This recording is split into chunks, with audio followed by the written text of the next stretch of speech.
Hello, welcome. Let me do a sound check as always. Make sure we're up and running okay. Welcome all you bosses here. It's gonna be fun. A lot to go over. I turn that down just a smidge. If it sounds good though, I'm gonna go. So, hey, Hoff here. Welcome to Hoffcast. This is episode 23. We're getting up there. I've done a lot of live streams, but we're starting to get up there now. But I want to welcome you all here tonight because I'm going over, a wide range of subjects tonight, and we're going to have fun with them. So cheers to y'all bosses out there. Thank you for joining. If you'd like to make any comments in the chat, please do so. There is something I will address here in just a moment, but let's start the stream off with this. Let's do a little bit of some Convoy horns. That'd be cool, right? Come down a little bit. This isn't from the Convoy, obviously. This is just truck compilation horns. But I just wanted to hear some. Because I love a good truck horn. The most satisfying feeling in the world when you go by a trucker and you go and they give you the horn. It's the best feeling ever. So welcome all you bosses tonight. Gonna have a good time. Please participate in the chat.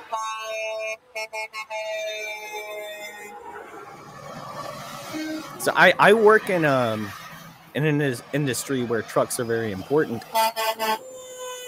So I appreciate the truckers, especially because I kind of depend on them for work sometimes. So just wanted to say that.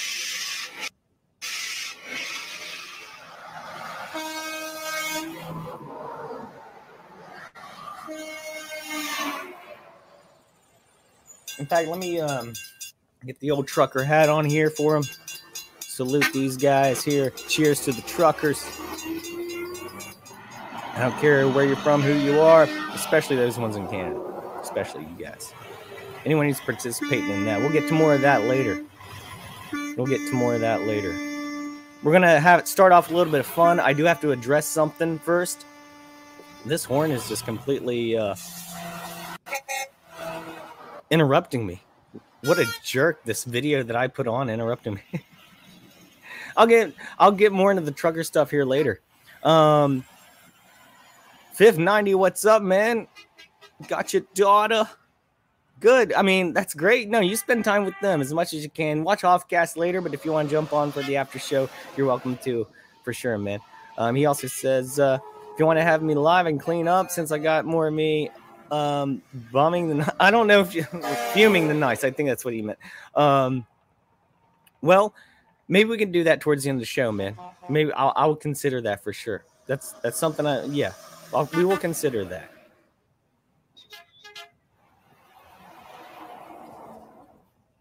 But yeah, let's get to the show here. Let's get to the show here. First and foremost, welcome all of you, beautiful people. I love you all. I have to plug myself real quick. If you like the show, give me a thumbs up. Subscribe if you haven't. Ring the bell. I got to plug myself. No one else will. And I don't ask anyone else to either. So that's just the way it is. But I do appreciate you all who would do that kind little favor for the free show that Hoff puts on for you every week, free of charge here. I'm paying the price most of the time, trying to avoid getting my channel taken down and whatnot. Trying to do my best with that. So if you haven't already, make sure that you also check out Hoffcast.com. Hoffcast.com, baby. That's the place to be right there. This is my website that I create, that I work on myself. No one else does this but me. That's why it looks mediocre. Okay, but I think it's still fun. So at the top, you got the banner. It's got, Tuesdays, 8:30. That's when you can watch Hoffcast, as long as I don't get any jail time, metaphorically speaking.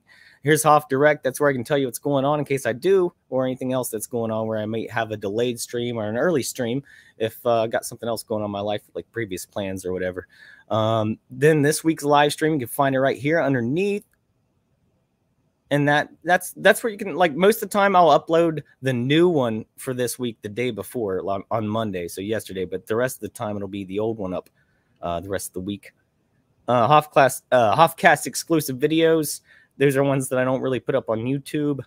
Hoff News previews. So if you want to see, like, maybe some stuff I might be talking about this week, not always, I can't guarantee that. You can find it there, but just things I find interesting. Some Illuminati pictures that I've put up. I haven't updated that in a minute, but there's a lot there. Hoff tunes. I like to sing some songs every now and then. I need to do more. I'm thinking about writing a new song soon. Thinking about that. Hoff quote, boss up.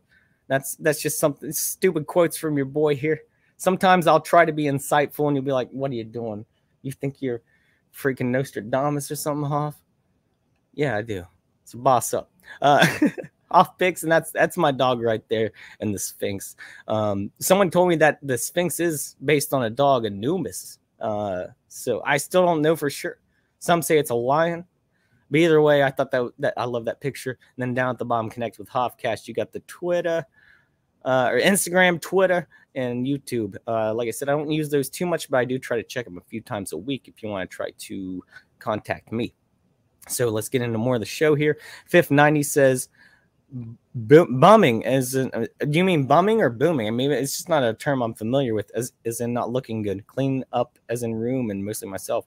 Well, I mean, if you want to, man, yeah, I'll try to have you on towards the end of the show. It's something that actually I'm going to address here, like, right now, but I do want to have people on my show for sure. That's absolutely for certain. But I guess I might as well go ahead and address this because I have to, but I'm going to be very vague about it, so be patient with me. All right. So Hoffcast here, Hoff here. He's I try to be an honest guy. I know you don't know me personally. Your viewers out there watching, I know you don't know me personally. Most of you anyway. Some of you might, people are friends or whatever who watch. Most of you don't know me personally. I try to be an honest, fair, and trustworthy, truthful guy. That's why I do this show, is because I want to bring more of that to the world, because I don't think we get enough of it. I'm going to be wrong sometimes. I'm definitely going to be wrong sometimes. And you might not agree with my opinions, and I'm absolutely cool with that. And I will debate all day with you in a civil manner. I don't care how much we disagree with each other. I really, really don't. But there comes a time when you have people who show up that are completely, you think that they're people that you can trust, but they're snakes in the grass. I'm talking I've had this happen a couple times now, but I'm talking about a particular instance recently for me here at Hoffcast that I wanted to address, because I've had an issue with someone. If they're watching right now, I don't know if they are or not. I just want them to basically go away. I'm not trying to be mean. I don't care, but I just need peace here at Hoffcast, and not people coming in lying to me and deceiving me numerous times. The rest of you watching right now, I love you all. Thank you for watching. But I'm just telling you all, beware of snakes in the grass, like the one I just recently had to deal with. And unfortunately, I don't know if it's over. Hopefully it is, but hopefully I've put that thing to rest. I know I'm being very vague right now. That's intentional, but I'm doing it for a reason. So maybe I can look back at this later and say, like, hey, I tried to warn you guys about some things going on out there. So cheers. Let's get into the fun stuff. Sorry about all that. Had to do it. I had to do it. But let's do some fun stuff now. All right. Cheers to all you bosses out there. Welcome to Hoffcast. We're gonna have a fantastic time tonight. Let's get into some fun stuff first, and then we'll get into the deep diving a little bit later. I always like to warm up with a nice, fun warm up video. This one See, I saw this video before Aussie Man did it. I'm not trying to rip the guy off. If you watch Aussie Man reviews, I love the guy. Love Aussie Man reviews.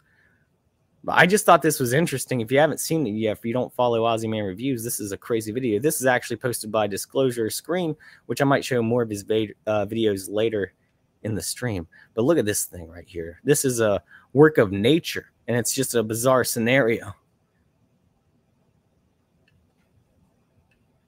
So this is like a giant crab on a golf course is what's happening here. And it's on these clubs. This thing doesn't even look real. See, he's stealing. He's stealing your clubs. It's got the clubs in its claws. El might lose a finger here. And that guy, he's going all for it. Like, how did they get in this situation? Is what I want to know. How do you not see that thing climbing towards your golf club? But it's one of those moments where it's whoa! funny to watch. He went down. Looks like he has longer legs because he's still holding on to those clubs. He wants those clubs. I bet you next time I use it. I think crabs are hilarious. I don't know. You ever seen like the videos of crabs with the knives in their hands, fighting other crabs and stuff? Like people throwing money, dollar bills down on that. He has really done a bit of damage to those shafts.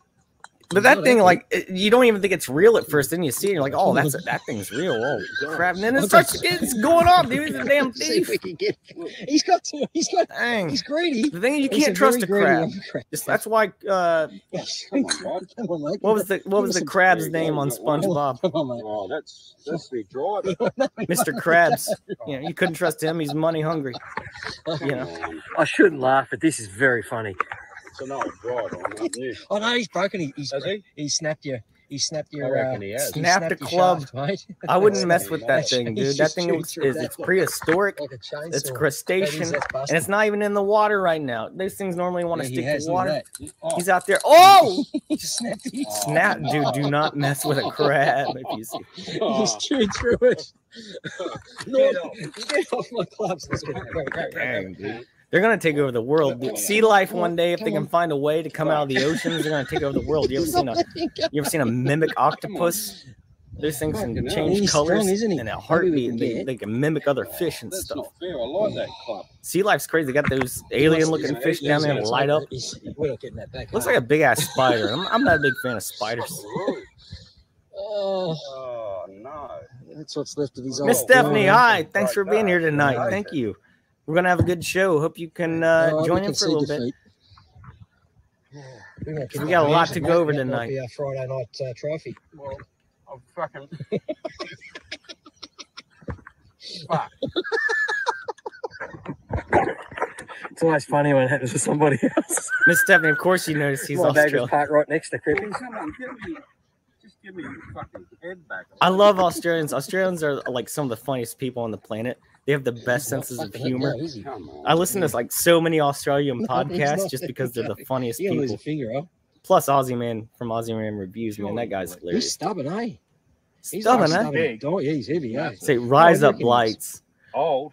Rise Up Lights. It's like razor blades in Australian. Rise Up Lights. Come on. Oh, get your fingers. Just come on. You know, let's let him have it, mate.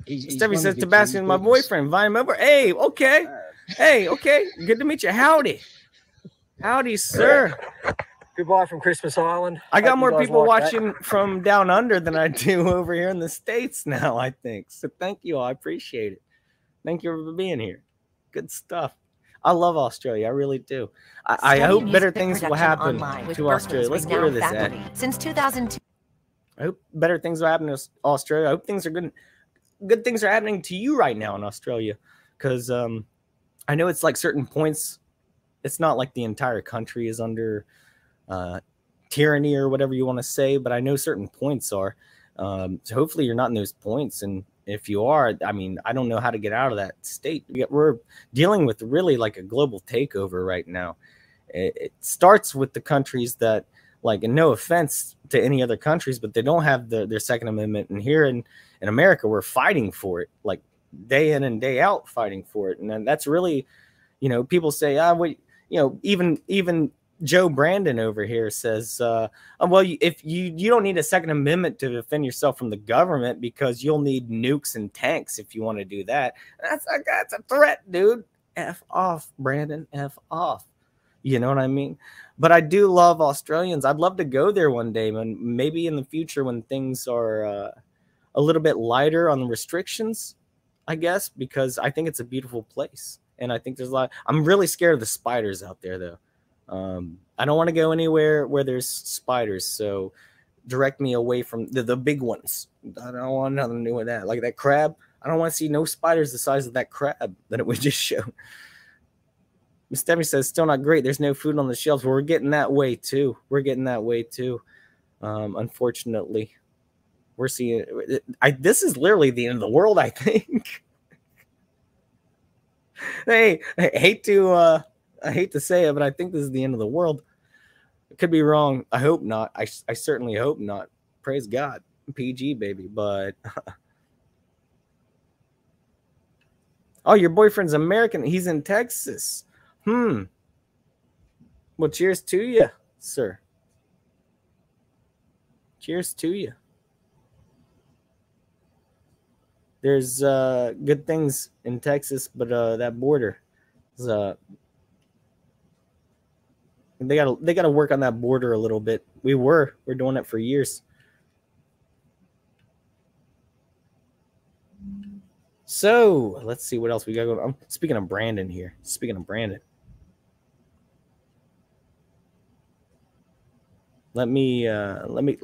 get this out of the way. I've already got halfway through it. Merry Christmas. Have a wonderful Christmas. And by the way, you guys have to be in bed by 9 o'clock, you know, and asleep between 9 and 12, or he doesn't show up. This isn't to you, Jared. This is to the kids. That's right. Well, I hope you have a wonderful Christmas. Well, yeah, I hope you guys have a wonderful Christmas as well. Merry Christmas, and let's go, Brandon. Let's go, Brandon. I agree. Hey, by the way, where are you in Oregon? Where's your home? I think we lost him. I'll show it every stream. I'm going to show it as long as that guy is in office, I'm going to show it every stream or alive, whichever one happens first. You know what I'm saying? So where do we go from here? We have a lot going on tonight. Let me take a look at this list of tabs. You all get yourselves situated. It's gonna be a wild ride. Damascus says, great job, Brandon. For sure. He's doing a great job. He agrees. Let's go, Brandon. So let's start out. I mean, I always like to start out a little bit light and kind of just, work my way in. It's the way I like to do it. It's just how Hoff works. So let's see. Thing is, everything that's up right now is kind of crazy. I didn't pick anything too light, I guess. Maybe a couple. Here we go. We'll start out with this. Real Cosmology, welcome. He said, yeah, that guy, Brandon, is definitely not running the country. Hey, I was watching last night, the Crumbs show. I wasn't commenting for a reason. But it was a good show, and I'm glad, I was reading your comments and stuff. Very smart guy, Real Cosmology. And I do plan on having him on for an interview if he so wants to do so one day. Because I think he does, and I think it'd be really fun. The guy's a great guy, real smart. So this one's not even loading. Okay, I just have to hit the play button. So let's talk about, you've seen the stuff going on with. Maybe I should show this first. I'll show the article first, and then we'll show the video, because that would make more sense. If I just show the video, there's no context there. All right, here we go. Real Cosmology says, sure. He agrees. I'm like, I accept you, sir. I accept you to be on the Hoffcast for a special stream one night on an off night. I like doing that kind of thing. It's so much fun having people on, just having like a long conversation. Hoffcast is long form. When I do a show, it goes on for a while. I'm in it for the long haul. I do the research all week. Allegedly, and then I try to bring you what I got here. So I appreciate you all. This is what I wanted to show. Actors who wanted to be dwarves in Snow White. Can I say that? I don't know. Blast Peter Dinklage. He's not King Dwarf. So there's new Disney remake. You know, everyone loves the new Disney movies, the remakes especially, because they're so original. They bring so much to the table, like diversity and gender swapping and race swapping and all that kind of thing. You know, that's the only way to really keep it fresh, I guess, when you're doing a remake, which completely unnecessary to begin with, in my opinion, to do a remake of a movie. I guess some people do enjoy them. I met someone in person recently who said they enjoy these movies. Don't know how. I don't know how you enjoy them. But that's, especially as a grown man, I understand if you're like young or you're a kid or something. But he's a grown man. I don't know how you enjoy him. Unless, maybe if you have kids. Dude I was talking to had no kids. So I don't know. But to each his own, I guess. I like some dumb stuff. So, you know, I'm not here to shame nobody. Like the Disney remakes if you want. I just don't think they're I don't think there's a lot of integrity there. But Cosmology says his Peter has to... Good comment. It's running for joke of the night. And this article from Blast says actor Peter Dinklage. That's such a... I mean, I'm not trying to be mean. That name is so fitting for that guy, is it not?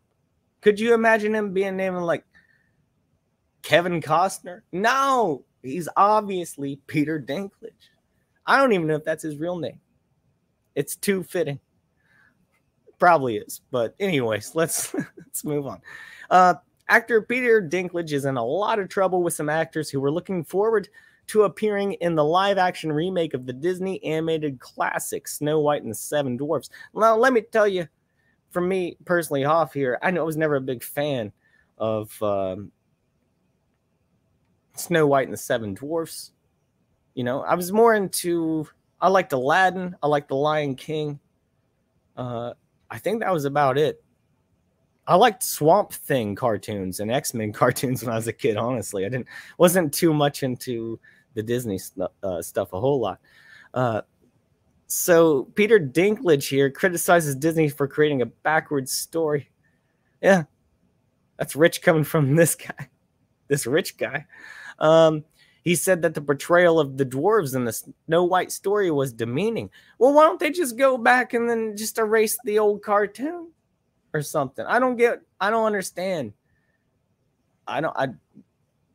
What is happening here? Well, I do have some opinions on this, so let's continue and find out. Although West Side Story actress Rachel Zegler has been cast in Snow White and Wonder Woman, star Gal Gadot has been cast as the evil queen. Disney has not yet announced who might have been cast as the Seven Dwarfs. Rachel Zegler, I'm not saying I don't care. I really don't care personally because I don't give a shit about this movie. But Rachel Zegler is not a white woman, and Snow White. That's not like a racist thing at all. I'm just saying it's literally. I'm just saying. This article says during an interview on the WTF podcast with Mark Maron, which I used to listen to back when I was a freaking idiot 5 years ago, Dinklage said that although he meant no offense to Zegler, there's a lot of hypocrisy in casting a Latina actress to play Snow White, but not attempting to change the way the dwarves were portrayed in the musical. It's two different things, right? What, you gonna get kids out there to play the dwarves? I don't agree with that either. I mean, I do agree with dwarves having work, or little people, whatever they prefer, the preferred nomenclature. I'll try to mince my words as well as I can. But Dinklage says, you're still telling this. He says, I was a little taken aback when they were very proud to cast a Latina actress as Snow White. ... You're still telling the story of Snow White and the Seven Dwarfs. Take a step back and look at what you're doing there. It makes no sense, he continued. You're progressive in one way, but then you're still making that effing backward story about 7 dwarves living in a cave together. What the F are you doing, man? This is the guy who built his career on playing elves and dwarves. Millions of dollars. It's a guy, and then he tries to, a lot of roles he plays now, Peter Dinklage, he'll just come in with a suit and a tie on, and he's just a guy, and that's fine. That's fine if he wants to do that, but you can't be that and then cut the other dudes out that step on their heads. No pun intended. You can't do it. You got to leave the door open for the other people. You can't just shut it behind you, you jerk. Man thinks he's 10 feet tall. Seriously, this is crazy. He says, have I done nothing to advance the cause from my soapbox? No, you haven't. You made shit tons of money off of it, dude. He said, I guess I'm not loud enough. I'm going to suppress any jokes right there. All love and respect to the actress and all the people who thought they were doing the right thing. Well, you're not. In order to avoid offending anyone, Disney said that they had decided to take a different approach to the way that the dwarves were perceived. And so we got some little people, not happy about it. It says here, to avoid reinforcing stereotypes from the original animated film. Why is that so? It's not a stereotype if it's not racist inherently. Am I wrong? Is it? Because I never thought Snow White was inherently a racist movie. Maybe I'm wrong. I don't know. I'm making it a little dry. Let me have a drink. All right, let's go. To avoid reinforcing stereotypes from the original animated film, we're taking a different approach with these 7 characters that have been consulting with members of the dwarfism community. We look forward to sharing more as the film heads into production after a lengthy development period. Yeah, I know. I wonder why. Peter Dinklage appeared in the movie Elf for one scene, where the whole joke was that Will Ferrell's character thinks he's an actual elf. And there's, he's wearing the suit and tie there, like I was talking about, earlier. So let's see what the dwarfism community actually thinks about this. Dylan Post, who was Hornswoggle in the WWE, I'll just let him tell the story, all right? Because I got the video up here. Let me share the video if you haven't seen his take on this, because this guy is the man. Bigger man than Peter Dinklage over here. Before I share it, let me say real quick, Real Cosmology says his real name is Richard Stump, but everyone just calls him Dick. Real Cosmology says, also, I have an interesting take on the Snow White story. I'm breaking it down sometime during my stream this Friday. Cool, man. I'd like to watch that for sure. So everyone else join in on that as well. Check out Real Cosmology's channel this Friday for his take on this. We'll see what that's about. So let's watch Dylan Postal here. I think I'm saying his name right. This is from an actual guy, not me. I'm going to give him an upvote. Well, I'm not going to give TMZ an upvote, but I upvote this guy spiritually. So watch this video. Here's my issue. My issue with everything Peter Dinklage has said with this whole situation about Snow White and the 7 Dwarves and the remake coming. It's Snow White and the 7 Dwarves. It's not Snow White and the 7 normal-sized humans like every other movie. This is a fairy tale, a remake of a fairy tale, pardon me. And this is also giving 7 dwarves, people, real-life people, actors, a chance to star in a movie in a role that is fit for them, literally fit for them. I can't, when The Greatest Showman came out, I couldn't be the main lead. I couldn't be P.T. Barnum. I could have been one of the side acts because that role was made for me. And the issue at hand is, by saying this, he's doing something worse for the dwarf and the little people community. He's trying to take roles away. It really blows my mind the whole woke thing, you're going too far, in my opinion. It's just it's too far. It's too much. You're trying to change something that doesn't need to be changed. There's nothing wrong with how dwarves were portrayed. He wants to say these cave dwellers. That's wrong. First off, they lived in a cottage, they worked, and they had a whole lot of gems. So in reality, they were rich. Let's be honest here.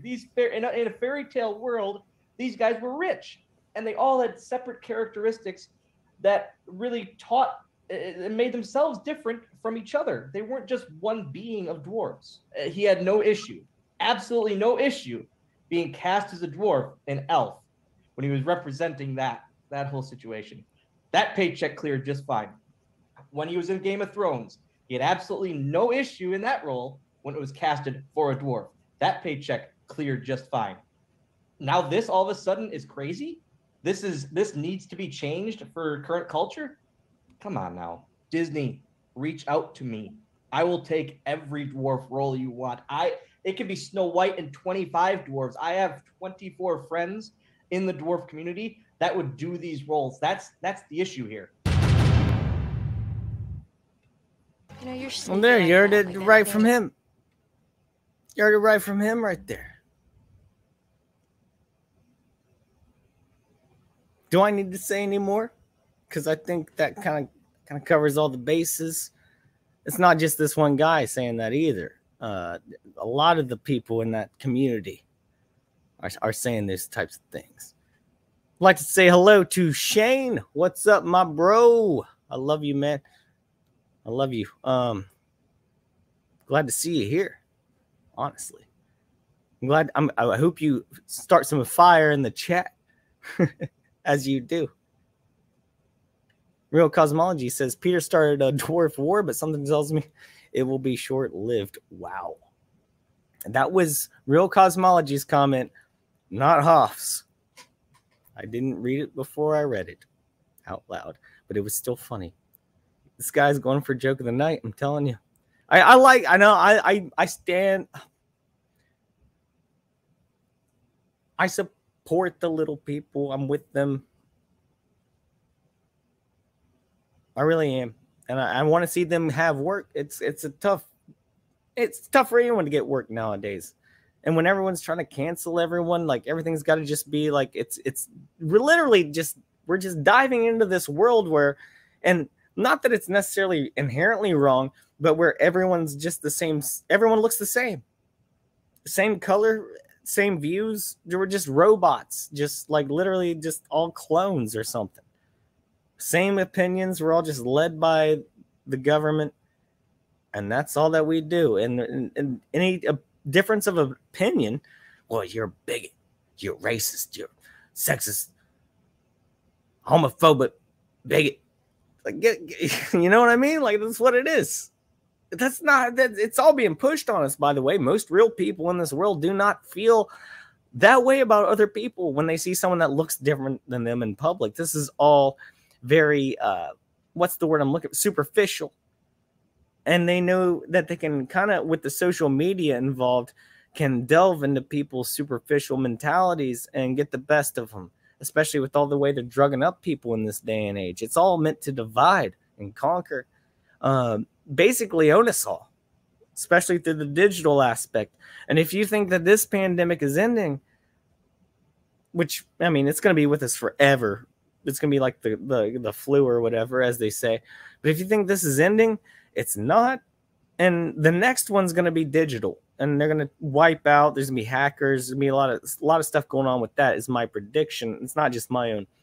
I've heard that from others, but I'm relaying the message. Paul Revere over here. You know what I mean? But I do believe that's true. I do believe we're going to see a lot of digital warfare in the next couple of years, and that's kind of scary as well.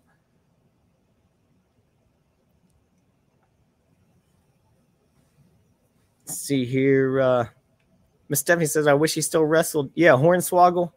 Yeah, well, he had a good run. He had a good run. And he had a great time. Real Cosmology says, oh, here we go. Fun-sized fact. Dwarves have been entertaining royalty for thousands of years. Once again, that's not that. I'm just reading a comment. It's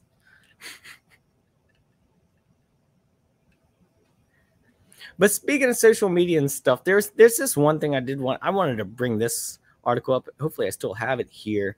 It was something that me personally, I have a big issue with the way that social media interacts with people. I'm totally anti-social media. I'm using it to fight with people or anything like that, or just, you know, this whole division with people, because anyone can just fight with someone behind a screen and there's no real consequences for it besides maybe getting blocked or banned. And now we're just seeing the hands of big tech and oligarchs and governments completely tightening their hands around our necks and our throats more and more all the time, where it's becoming basically a dead internet, where it's just filled with bots that's run by AI.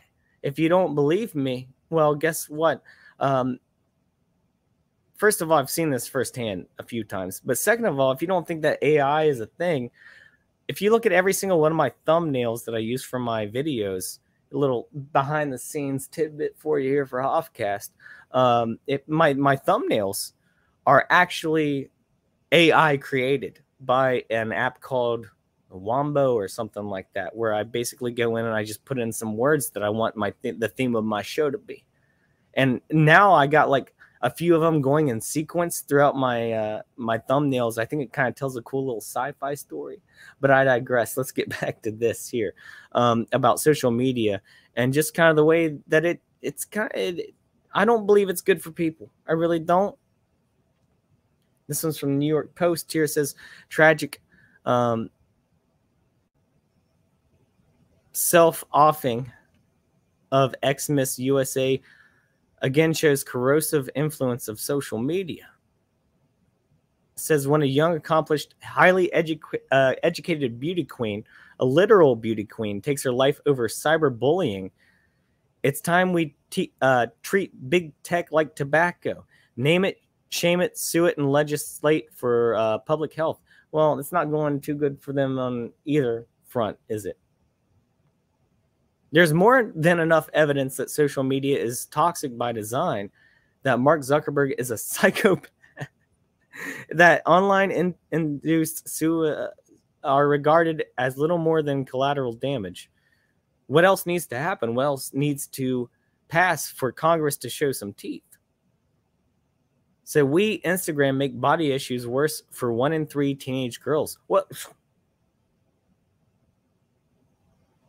Yeah, you know why? Because my problem with social media personally is the fact that, I mean, it has its good parts and it has its bad parts. Mainly its bad parts. No one puts up, unless you're looking for sympathy or you're like victimized, like one of those kind of people, like you need attention. You're not putting up a bad day of yourself on the internet. And if you do, like I said, it's for attention. What you do put up are really great pictures of yourself that you've probably edited. You've zoomed in, you know, right down there in the edit button. You can just hit auto filter and then just makes it all look good. And then the next thing you know, you put it up and you're like, I look great. I'm proud of myself. But then everyone else looks at you and they say, oh my gosh, their life is so good. They must be happy all the time. No one's happy all the time. You know what I mean? But whenever that goes in sequence where it seems like every picture is like that, or you just see that you don't really see the sadness in the world through these kinds of things, you just see really beautiful people with filters on them all the time. That can give a lot of people real issues of the way they feel about themselves. And then they go the opposite way. They feel like they have to rebel, and that ends up in a way worse situation that we're seeing. I don't want to really name specifically. There's actually a few points there, but I just think that social media is a horrible influence on not just young people, but also old people. You know, the boomers kind of took over Facebook. It's a big reason I got off of it, to be honest with you. But I'm pretty anti-social media when it comes to this whole clout kind of grabbing sort of thing, you know. And let's get back to this. It says, we, Instagram, make body issues worse for 1 in 3 teenage girls. This, according to the Facebook papers and internal trove of documents published by the Wall Street Journal last September. Everyone knows. Does anyone care? Teens blame Instagram for increases in the rate of anxiety and depression. Of course it does. I saw this firsthand with my ex-girlfriend. Just laying some real out there for you. This reaction was unprompted and consistent across all groups. Well, there she is. There's the lady right there. She is a gorgeous lady. Wow, she looked like she's just beaming, you know. What a gorgeous lady right there. Cheers to you. I'm sorry. I blame social media, but I also think you have to be stronger than these people out there too, that or these bots or whatever's going on out there. These apps, you know, that make people look way better than they really look in real life. All these people getting catfished. You know what I'm saying? Says Zuckerberg to Congress last March. The research that we've seen is that using social apps to connect with other people can have positive mental health effects. And then the joke is, and smoking makes you skinny. There was a time when cigarettes were advertised. I don't know where they're going off after tobacco so much. I think that's a false equivalency, but I still don't think you should use tobacco. Just saying. I'm guilty as charged, but I do not promote it. Nor would I like kind of have that view on it. We all know about that. So maybe that's the comparison. Maybe I'm wrong. Maybe I'm wrong on this here.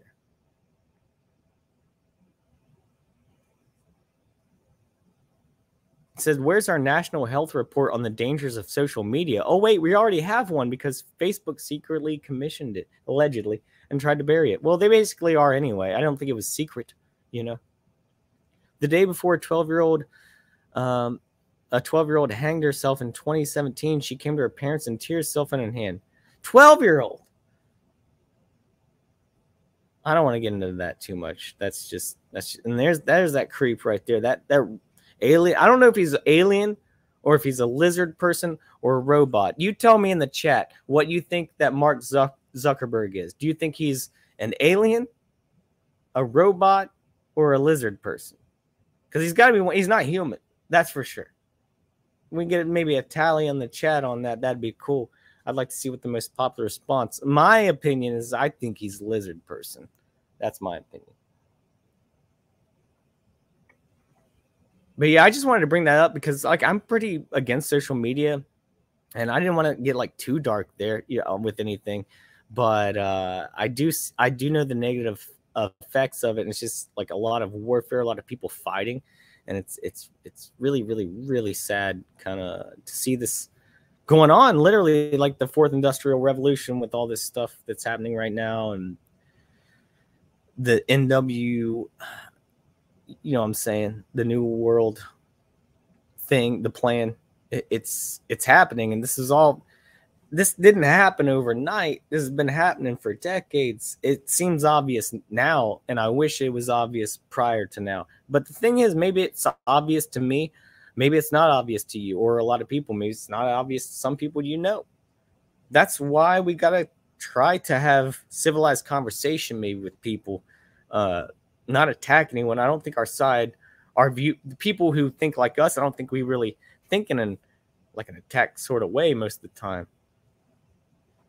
I think we think more critically, and we try to solve problems strategically rather than just yelling and attacking and name calling like the people have been brainwashed in this world through social media and mainstream media.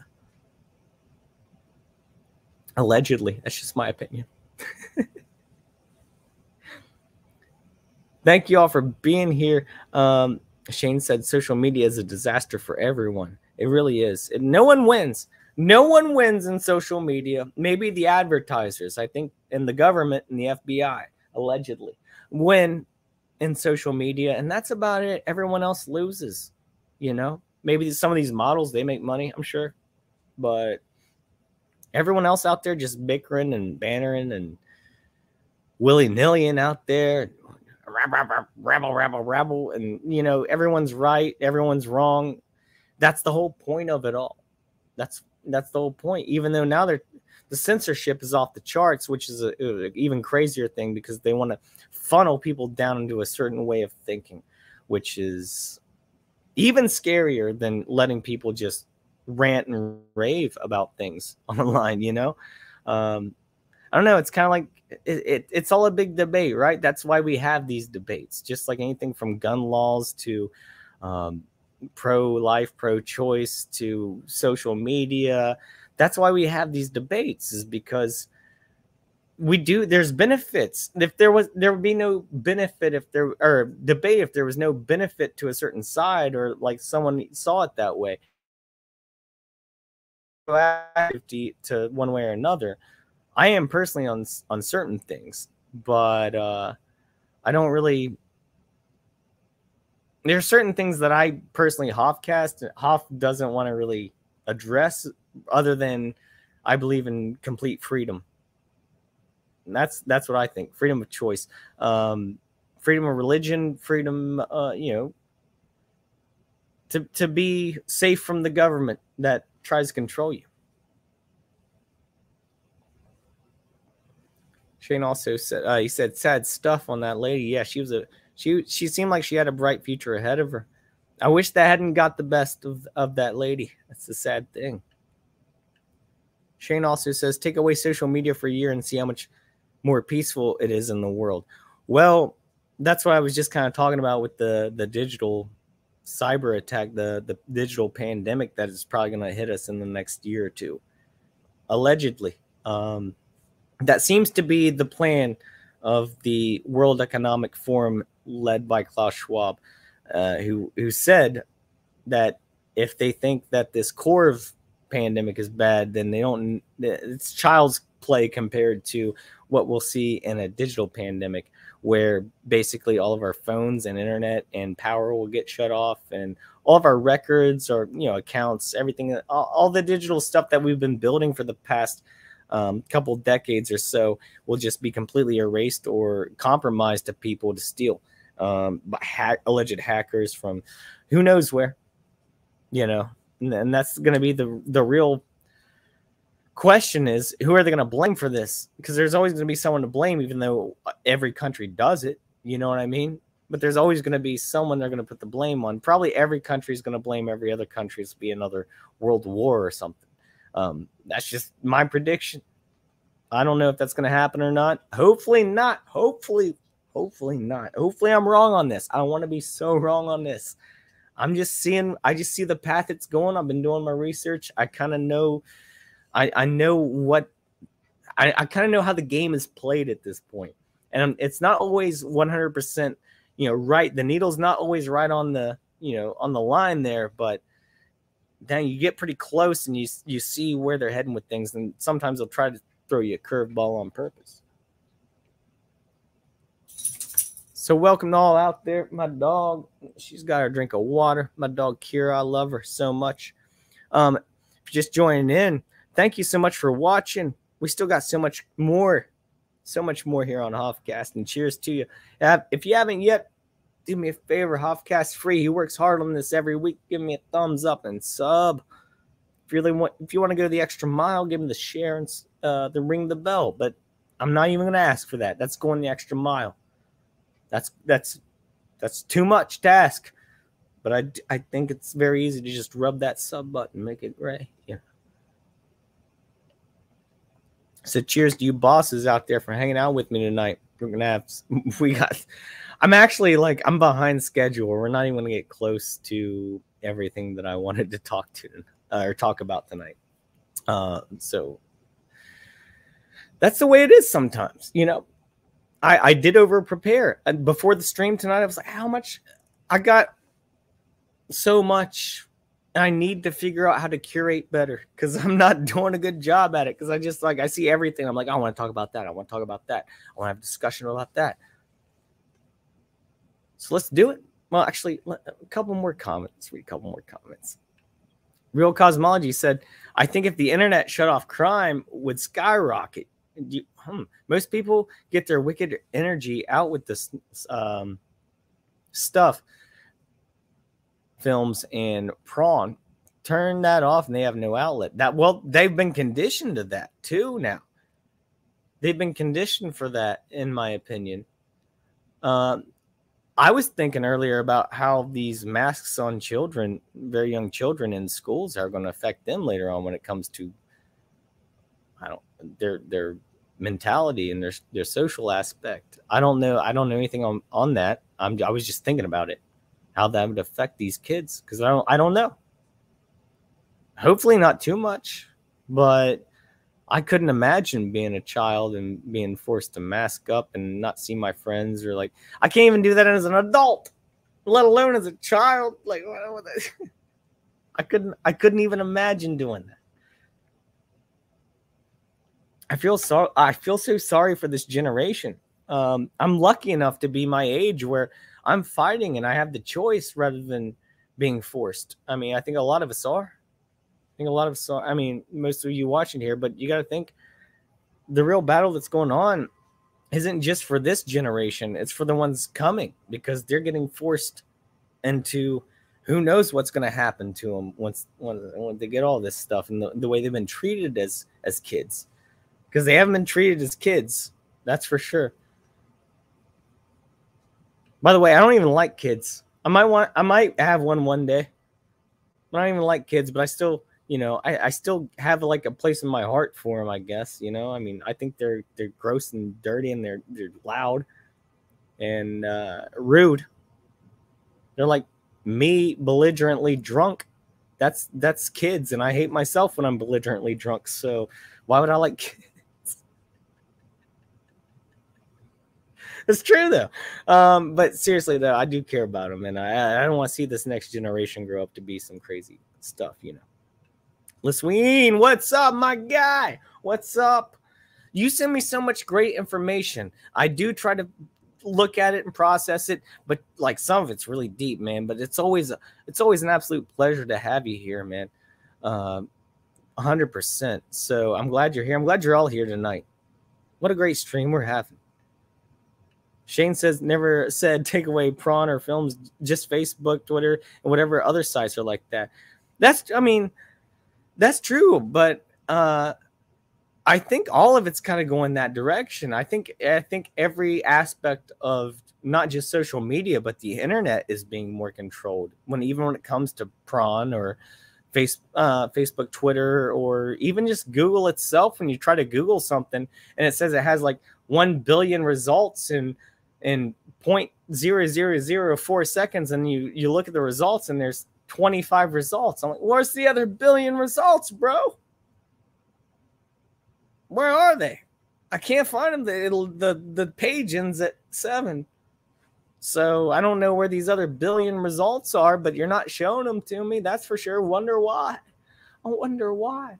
Because every time I try to search something that might be a little bit spicy, guess what? I can't find it. It shows me 1 million results and then 4 pages. I don't mean spicy as in like prawn, maybe on occasion, but I mean like when it comes to stuff like conspiracies and stuff like that. That's what I mean by that. Like, and not just that. It could be anything. It could be cheesecake. It could be cheesecake.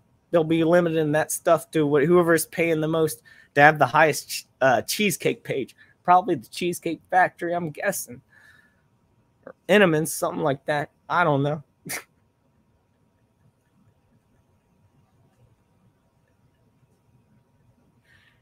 The sweet says the corruption of our spirit will have to be faced once the distractions stop cosmology. Are you talking about real cosmology? I don't think so. That's a funny coincidence. It will be more evident than ever in that grid down scenario. That's for sure. These people are going to wander into these cities, and they're just going to get all jabbed up by who knows what, and they're just going to have their papers pleased, and the rest of us are going to wander out into the wilderness, I guess. All the open space that's still out there in the great United States of America, the beautiful land of the home of the brave, land of the free. I'm not American, I guess. I can't even get the damn phrase right. No, it's oh, beautiful for spacious skies. Yeah, we're gonna go out there where the buffalo roam. All that land is, and then screw these towns, these super smart cities owned by companies like Amazon that are eventually going to take over the world one day. Try to. That's what, and 5G, you know, I shouldn't even said that. As long as I don't say anything after that, I'm just saying 5G. 5G.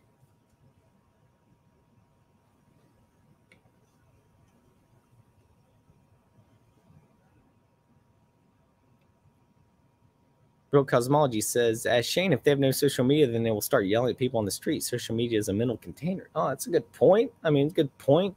It kind of is. Like, that's kind of what I was saying. I agree with both of you at the same time. That's why a debate happens. I think there's good points on both sides. So the folly of it is if it all shuts down, then all that negative energy will be released in the real world. It was like, do you ever see that episode of South Park where the internet went down? They're all trying to go out west for the internet. Or the internet out there in the west. Kind of like that, you know? People would just literally be like Oregon Trail. Again, looking for internet, looking for signal. A lot of zombies out there just with their phones up in the sky. Where's the signal? Shit, I almost got a bar. I got to have a bar. I need to put my selfie out there. I got half a bar. What says Babylon destined for destruction? Absolutely. Le Swing Machine, speaking of grid down scenario, he says, we got a blizzard on the way, Hoff. I know. I wish I'd found out about it sooner because I got to get supplies. I got some stuff. I got some chicken tenders in there. And as long as my air fryer's working, I'm set on food for a couple days. But he says, keep your pipes on a drip. Keep some. Well, my pipes leak. My faucets leak anyway. They need maintenance, so I don't have to worry about that. He said, keep some food and lights and fuel on standby. Some freedom lead too. Got you there. In case anyone is too cold to knock. I got you. I got all that. I'm a pretty prepared kind of guy off here. I'm not the most prepared at all. I do have storable foods. I do have a container full of like supplies, a huge list that I made one time. Of all the things I thought I would need in case of an emergency, or like if my place started burning down, I'd be like, oh, I could at least take all this stuff and survive for a minute. So I kind of got my escape plan if needed, and I also have that freedom lead as well, baby. Cheers, USA. Shane says F social media. I agree with you, man.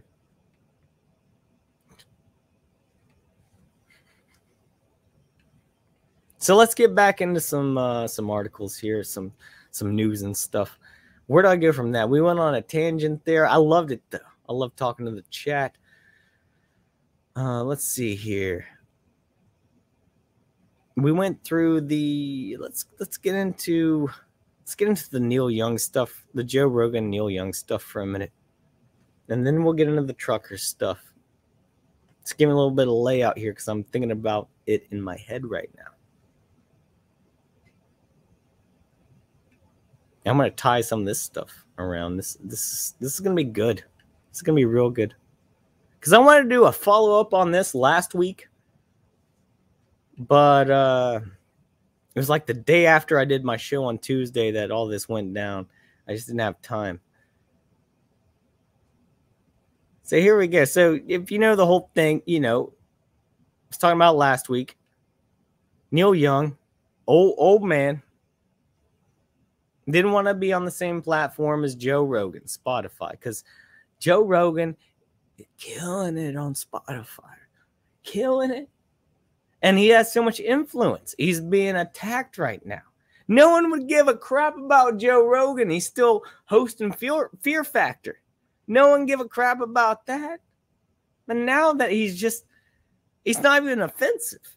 But the fact that he's more popular than them, and he's overtaking, not even intentionally overtaking their narrative, but doing it in a way that is completely fair, and they have no power over it. The only thing that these bitches can do is walk away, because they got no more power than that. It's so fucking funny.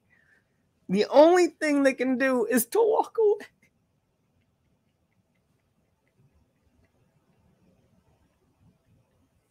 To me, it's freaking hilarious. So let's see this article here. Spotify sides with Joe Rogan, removes Neil Young's music. A costly move, probably for all parties involved. And this is Neil Young's fault. Literally, this is all Neil Young's fault.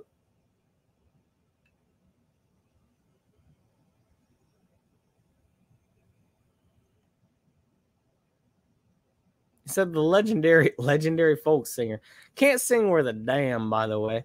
God, his music is terrible. Like, Neil Young is like really bad. Southern man don't need him around anyhow. Canadian, so you know, stay out of our business, dude. I don't know what you did to get your career, but when you sing that bad, there's no reason for you to have a career. There's a lot of people out there like that, by the way. But this guy in particular, it seems to be a real dickhead.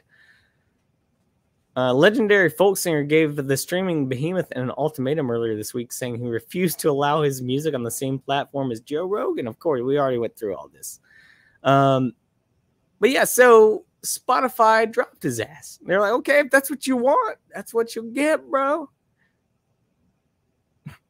They say, we regret Neil's decision to remove his music from Spotify, but hope to welcome him back soon. By the way, he only owns like 50% of his music, and he tried to sell it to one of Donald Trump's companies one time. I don't have that information here, so I'll say allegedly. I saw the article. I don't have it up tonight, but that's, I mean, it's true. You can look it up yourself. He tried to. This guy's a snake. This guy's a snake in the grass. Young's letter, which is now deleted from his website, go figure, did not mince words. So, yeah, they took him down. Anyways, let's get on to the next part of this. Let's get on to, you know, we already went over that last week. Let's get on, you know, we didn't see that they removed it last week. You know, they took him down. That's a huge win, but it's not a win for anyone really. It's babies, you know, a lot of babies out there. If you don't agree with our narrative, well, then they'll go to Amazon.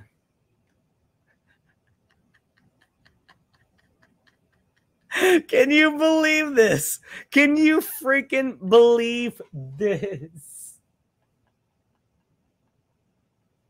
Keep on rocking in the free world, bro. Neil Young offers fans free Amazon Music subscriptions.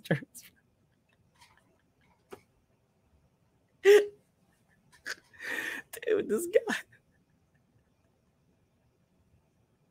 That's what he's doing now. He's offering his music for free on the biggest company's platform in the world.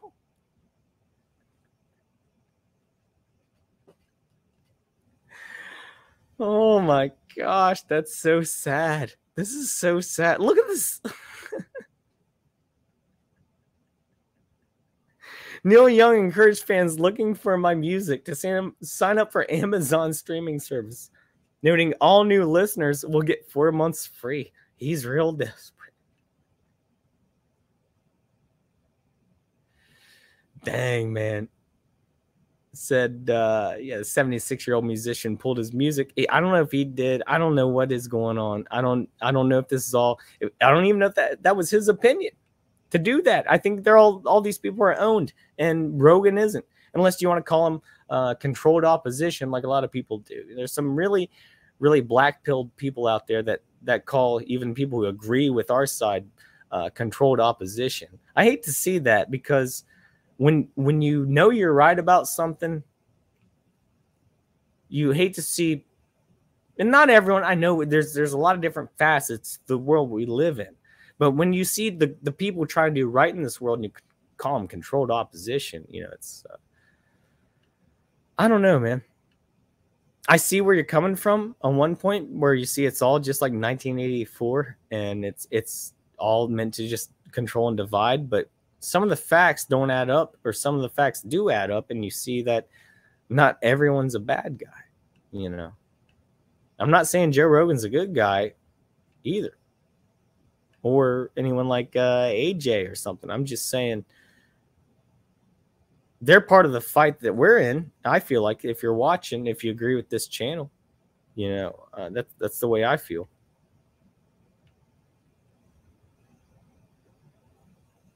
Crap.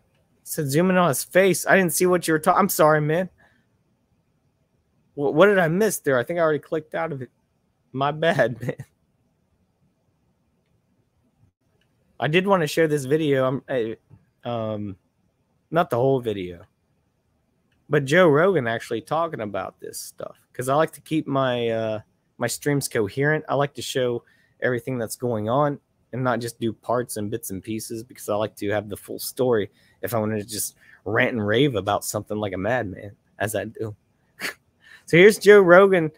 A lot of people have been taking this differently. A lot of people have been saying, you know, good for him for like being thoughtful about it. And a lot of people are saying he's bending the knee. And me personally, I think he might be slightly bending the knee, but also trying to keep peace, because he's got a career and he doesn't want everyone else to lose his career. Maybe he's a good person. Let's watch a little bit of this video here. If you've seen it already, sorry, but we'll watch a little bit of it, not the whole thing. Maybe skim through some of it. Hello, friends. I wanted to make a video to address some of the controversy that's been going on over the past few days. And first of all, to say thank you to everyone that sent love and support. I truly, truly appreciate it. And it's been very nice to hear from you. I wanted to make this video, first of all, because I think there's a lot of people that have a distorted perception of what I do, maybe based on sound bites or based on headlines of articles that are disparaging. The podcast has been accused of spreading dangerous misinformation, specifically about 2 episodes, a little bit about some other ones, but specifically about 2. One with Dr. Peter McCullough and one with Dr. Robert Malone. Dr. Peter McCullough is a cardiologist, and he is the most published physician in his field in history. Dr. Robert Malone owns 9 patents on the creation of mRNA vaccine technology and is at least partially responsible for the creation of the technology that led to mRNA vaccines. Both these people are very highly credentialed, very opinion that's different from the mainstream narrative. I wanted to hear what their opinion is. I had them on, and because of that, those episodes in particular, those episodes were labeled as being dangerous. They had dangerous misinformation in them. The problem I have with the term misinformation, especially today, is that many of the things that we thought of as misinformation just a short while ago are now accepted as fact. Like, for instance, 8 months ago, if you said, if you get vaccinated, you can still catch COVID and you can still spread COVID, you would be removed from social media. They would ban you from certain platforms. Now that's accepted as fact. If you said, I don't think cloth masks work, you would be banned from social media. Now that's openly and repeatedly stated on CNN. If you said, I think it's possible that COVID-19 came from a lab, you'd be banned. Now watching that, I feel like I'm going to be banned, even though this video is all over the internet. Same shit I was saying months ago. I got strikes for, you know? Seriously. Videos taken down. Same shit I was saying. This guy can say it. And granted, this might get taken down because I showed this damn video. It's kind of bullshit, you know? I don't even know if I want to show you more of this. It basically goes on to say, I think later on many here in the social video, media platforms. So I want to thank Spotify for being so supportive during this time. And I'm very sorry that this is happening to them. And that I'm they're glad taking so Spotify much didn't from take it. him down, though. And so now the Neil Young story. When I first of all, I'm not mad at Neil Young. I'm a huge Neil Young fan. I've always been a Neil Young fan. When I was 19, I lost respect. I was for a Rogan. security guard at a place called Great Woods in Mansfield, Massachusetts. It's an outdoor concert amphitheater, and Neil Young was playing there. And that was the last day I worked there. I quit during the Neil Young concert. The job is kind of crazy because there was a lot of times it was fights broke out and stuff. And I think I probably got like $15 an hour, and I was not about to get beat up for $15 an hour. So I would bring a hoodie with me whenever I worked. So in case the shit All hit right, the none of that. All right, enough of that. Enough of that.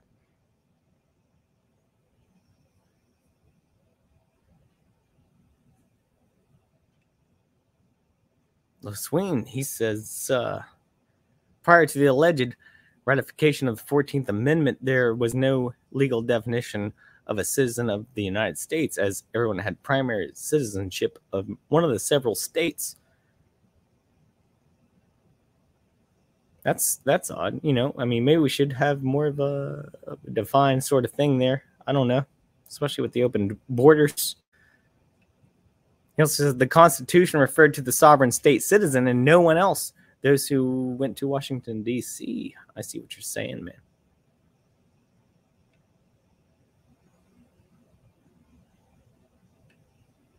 He said this business of having people on directly after to toe the government line opens up Pandora's box. That's for sure.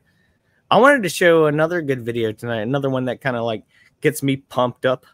It's a shorter one. It's not as long as that one. Excuse me. This video, this is a cool one. Reminds me of that guy who was, you know, screaming "Hail Fauci" a little bit. And he's not as wild, not even close, but it's still, you know, just the way this guy talks and what he stands up for, I thought was pretty cool. It says, Virginia Representative Nick Freitas obliterates racist, shouldn't say that word, Dems calling anyone who disagrees a racist. Dems can't win on their ideas, so instead they try to win on fear, lies, and silencing people who disagree with them. Look at the censorship that is plaguing big tech. Look at MSNBC and CNN trying to get their competition banned daily. The reason is because Dems will say, well, let's say far lefties, or, you know, the elitist controlled media, I guess. Not all them, not, you know, there are regular citizens who are Democrats. So I'm not going to say all Democrats have control of this stuff. It's really the elite ones and the ones in power. Get their competition banned. The reason is because they will say whatever it takes to stop people from agreeing with people they're trying to beat. So I'm not going to read the rest of that, but let's take a look at this video. I like this video. Thank you, Mr. Speaker. I was asked by a colleague of mine on the other side of the aisle, someone I actually deeply respect, and she asked me, was I going to be nice this session? And I thought it was an interesting question. I don't particularly think of myself as an unnice person, but I can see how sometimes people would see that differently. But you know what I've never done, Mr. Speaker? I've never got on this floor and I've challenged the faith of an elected official because I disagreed with them on policy. Should get that full screen, sorry. I've never gone on this floor, Mr. Speaker, and suggested that the other side of the aisle were racist because they didn't agree with my particular policy position. Happens all the time. I've never suggested they were sexist because they didn't agree with my particular policy position. Every day, every second on Twitter. Tally so far of this session, we're not very far into it, and almost every day, someone on the other side of the aisle either gets up and either subtly or comes right out and suggests that if you don't agree with them on policy, well, then you're not a Christian. You're a sexist. You're a bigot. You're a racist. That's the problem. But the moment someone actually stands up and says, wait a second, no, I'm not going to accept that. If you want to debate me on the merits of our particular policies, I am happy to have that discussion. But the moment you claim, with no evidence other than we don't agree on a particular policy position, the moment you claim that that makes us racist or sexist or bigoted, Mr. Speaker, I've got news. This was tried during the election cycle. You had a lot of parents coming to their local elected officials asking questions about what was going on in their schools. And the initial response was, oh, it's not there. And then when they saw evidence that it was, based off of what their kids were coming home and saying to them, and they went back and reissued the concern, then they got told, oh, well, then you must be a racist. Because that has been the repeated narrative coming from certain members of the other side of the aisle. And there's been a lot of times where we've sat here politely and just took it. Mr. Speaker, not this time. Tell them, bro. I'm tired of it. My constituents are tired of it. Because when these claims are made, they're not just made against Governor Youngkin. They're not just made against us. They are made in part against the people that elected to send us here. And I don't know a single person in this chamber that I would define as racist or sexist or bigoted. We have very different ideas about how to get to particular end states where all Virginians can be happy, healthy, prosperous, and free. But just so I'm very clear, will I be nice this session? I would certainly like to be, but I'm not about to sit here and listen to that, Mr. Speaker, and then go home to my constituents and have them ask me, why didn't you stand up and defend us? Damn, what a man. So let's have a robust policy discussion. Cheers to this guy. But if you're going to question the faith or the intentions of anybody that happens He's to a disagree boss. with you on policy, then you don't get to lecture us on compassion, tolerance, or an open debate. Thank you, Mr. Speaker. That was beautiful.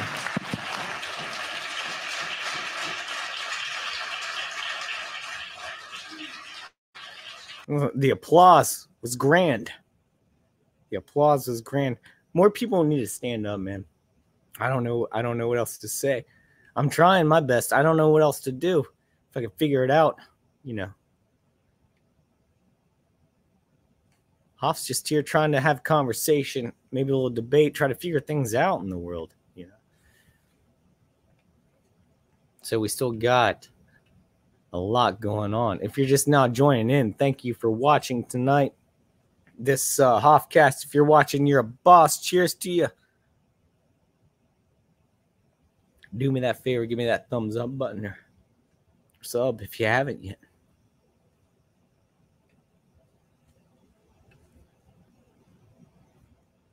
What else is on the docket? We'll keep it.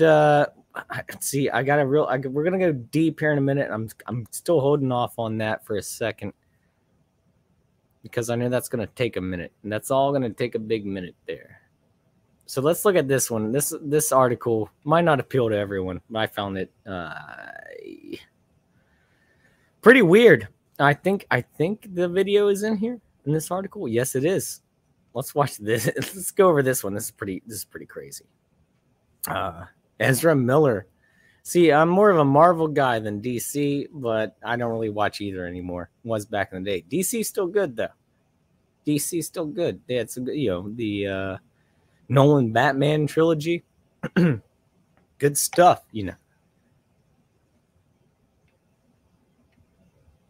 So Ezra Miller, who plays the Flash in the DC movies, takes on the Triple K in cryptic Instagram video. Oh boy, Instagram, social media. What have we been talking about tonight? Interesting. Interesting, the influence and the way people get so crazed up on social media. Well, you're going to see some craziness here in a minute. If you haven't seen this yet, this is some crazy. This is some all-out, just straight-up derangement. Flash star Ezra Miller, who's also already been accused of, like hitting a woman once, takes on the Triple K in a cryptic. It's not really that cryptic. It's pretty obvious what he's saying. Instagram video. The actor first. What do you want to see about that? Let's just watch the video.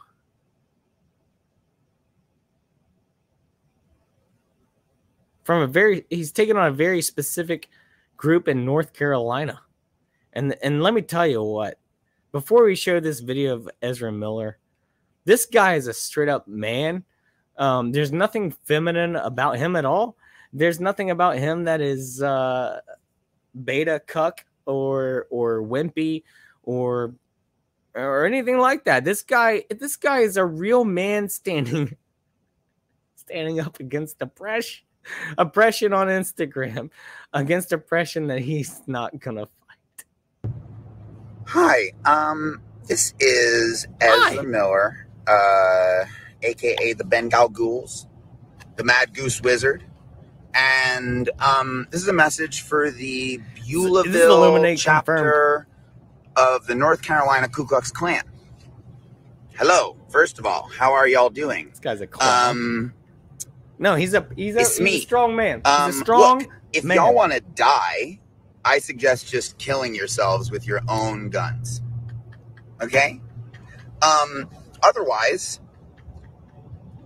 keep doing exactly what you're doing right now, and you know what I'm talking about. And then, we'll do it for you if that's really what you want. Okay. Talk to you soon, okay? Bye! How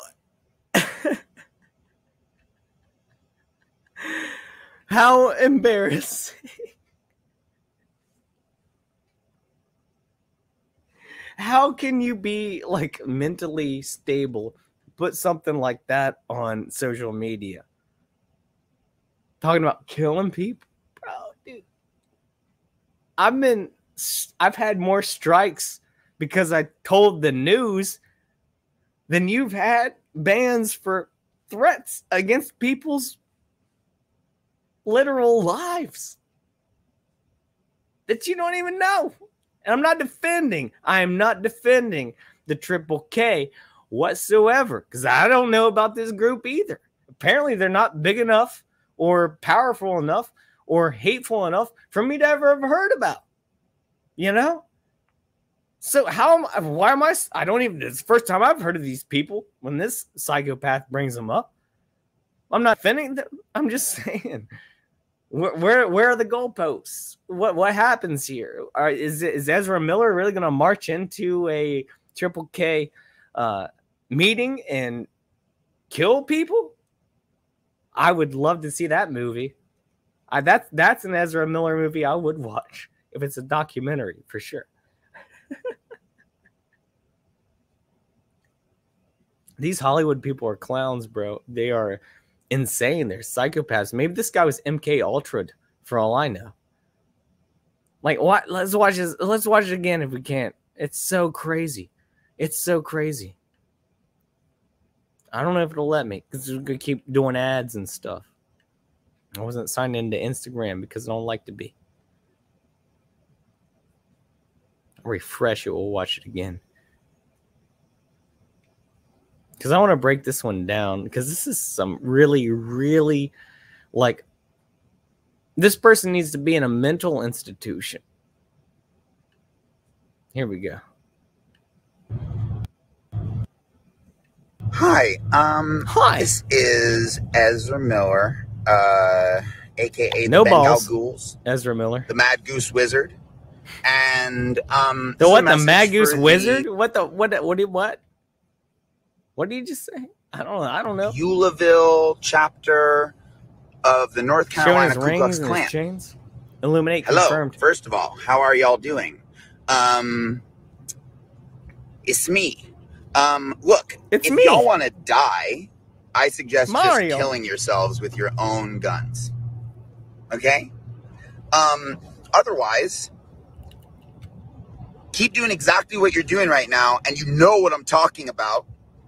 And then, we'll do it for you if that's really what you want. Okay. Talk to you soon, okay? Bye! My biggest question with this bit of cuck is, if he knows that the side that he opposes has guns, how are you going to take them down, bro? Good luck. That's all I got to say. I want to see that documentary with Ezra Miller going into fight the Triple K. Good luck, man. You don't like guns? You don't even know how to use one? Just like Alec Baldwin? And good luck. I mean, not defending the Triple K, but if you're calling someone out and you're saying you're going to go in there and do what you're going to do, well, then you better do it. If not, you puss. You know what I'm saying? Go do it then. If you're this ballsy on Instagram, go do it without your firearms. And please, someone film it. If not with a professional camera, at least with an iPhone. For the love of God, I'd love to see that movie.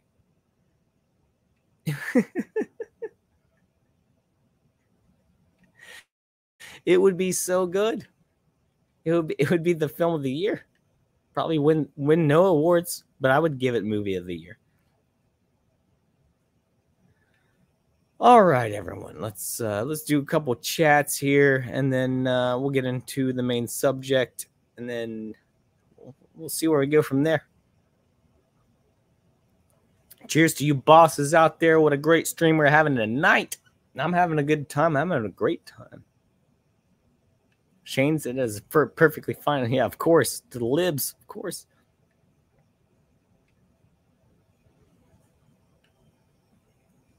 Anyways, let's see here.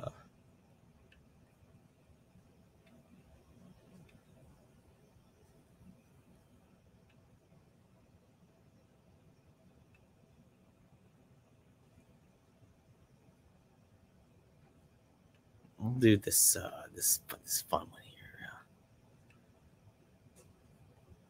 Maybe we'll start out with a couple of these, the fun ones, then we'll get really into it, okay? So the first one here, we'll tie this all together because that's what I like to do. I like Hoffcast. It might seem disjointed at first, Hoffcast here. You might be joining in. It's a long form thing. You say, where's this going? I always try to tie it back in. Always try to have a point. I don't always have the right point or opinion or whatever, but that's why we're doing this. This is just a joke article right here.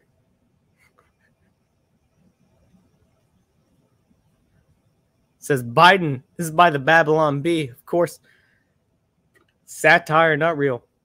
Biden seen looking at pink color swatches to choose next Supreme Court justice. Look at him there. Deep thought. Oh, look at all those. Look at all those swatches. Which ones have vaginas?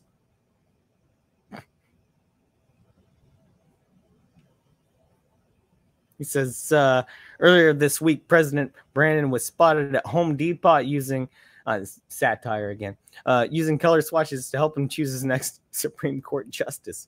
He says, should I go with the neutral tans or the balmy?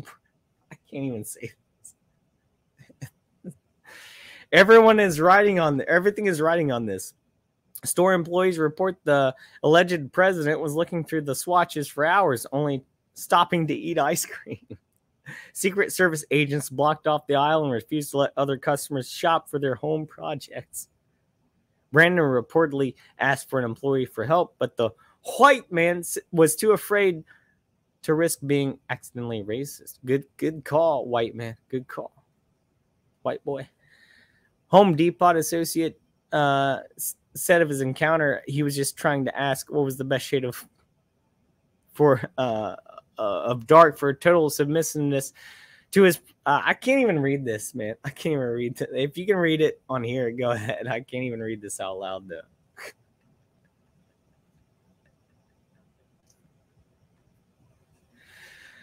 Wow. Okay. So let's get into the meat of the episode, I guess. Here, I've been holding it off for an hour and a half. Let's go ahead and get into all this stuff. Let's. Why not? You know.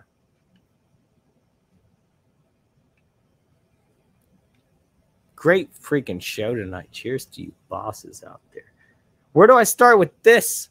You know, where do I go here? I have all these tabs up. Where do I start on all this? Let's keep it with let's keep it with the comedy and ease ourselves in. You know, let's get to the trucker situation, ladies and gentlemen. And this is from Babylon Bee, once again, satire. This article says Trudeau claims truckers only hate him because he's black. If you don't know what I'm talking about, I'll show you right now because I brought it up before I decided to go on tonight. Because that's a fake article, but this is very real. Justin Trudeau. This guy, not racist at all. That's him right there. That's him right there. It's him in all these pictures.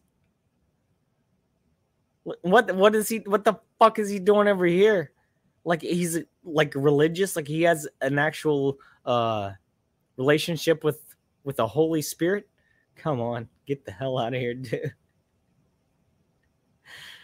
Oh my gosh, dude. And then these people, these ladies here, they're protesting against Trudeau, making fun of him because he's got yeah.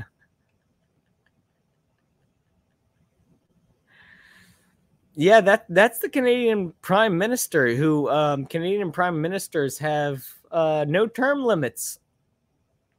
And this guy, I hate to call him a guy because that's hard to say. It's hard to call this person a guy or even a person. So when it comes to robots, lizard people, and clones, I think this guy actually goes into the fourth category of completely owned or MK Ultra, one or the other. And there's a fifth category I don't want to mention, all right? And that's the one that just comes down to, you know, the Jeffrey Ghislaine stuff. I don't want to go into that. And that's the fifth category. I'm going to write a book about these categories soon. Hoff's going to write a book about them, the 5 categories of control.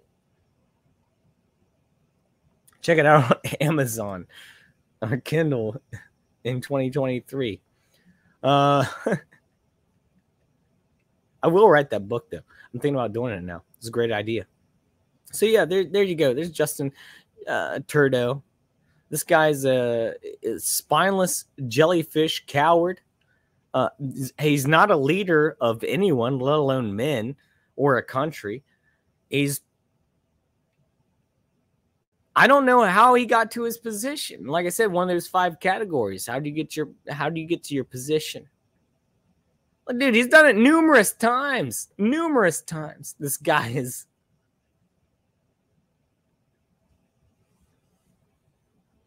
Shane says Trudeau has core. But hey, get you the booster. Yeah, absolutely. We're gonna get into that here in a minute for sure. That's what we're gonna get into. But there's a lot to talk about with all this. There really is. What's the next thing we're gonna show on here? What are we gonna get into here? So yeah, let's stay on the same kind of subject here. Freedom Convoy. Trudeau calls trucker protest an insult to truth. It's funny how they use that word so much nowadays. I know I use the word truth because I use it because I'm not owned. I'm not owned by I'm barely getting enough people here to even get me on an algorithm. But I do appreciate all you people here. I really do. So share and like and subscribe if you want to see more people supporting Hoffcast. I'm not owned or supported by anyone. Now I will call out everything.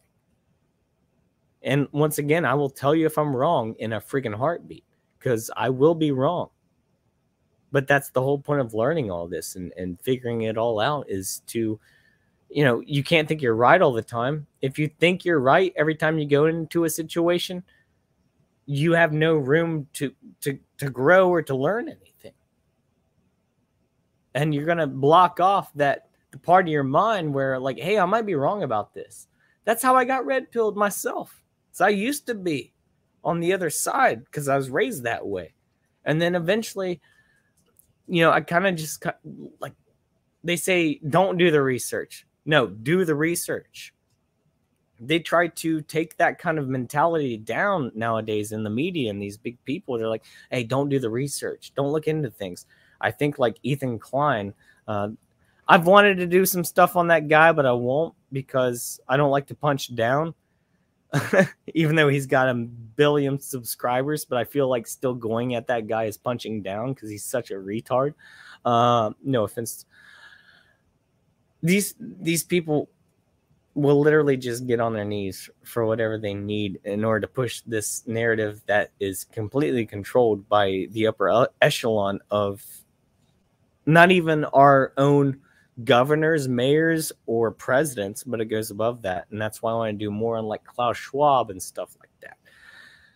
But anyways, that tangent went off for a second. Sorry. Let's go into this Freedom Convoy here, which I completely support 100%, that they say is a minority group. That's a fringe minority here. The trucker movement, the anti-mandate movement. I like this sign over here that says 2022 is 1776. That's beautiful. I like the one that says wake up. Revolution.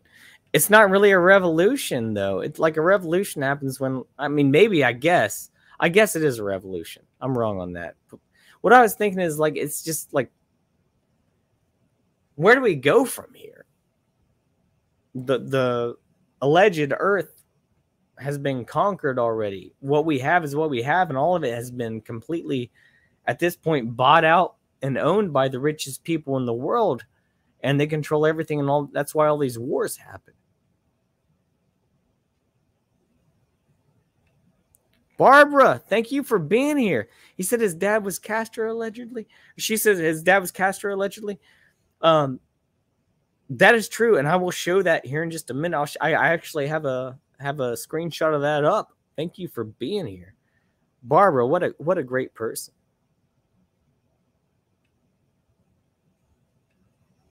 I do want to show that actually. Do I have it up, or do I have to find my actual screenshot of it? I think let me back out here for a second. Not actually back out, but I will bring this picture up because it's mind-blowing if you haven't seen it. And that's the only reason I'm doing this. Hoff don't normally do this, but he's got to do it now. All right, here we go.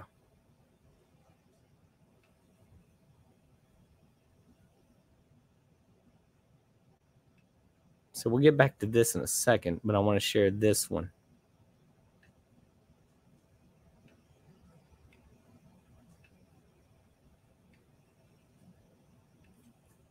Here we go. So that's allegedly right there. That's Fidel Castro, his wife, and then the mom of this baby here. And who's this baby? Does this person have a life? Do we know who the child is of Fidel? I haven't looked into that. Maybe this could all be debunked by easily looking into that. But the theory is this.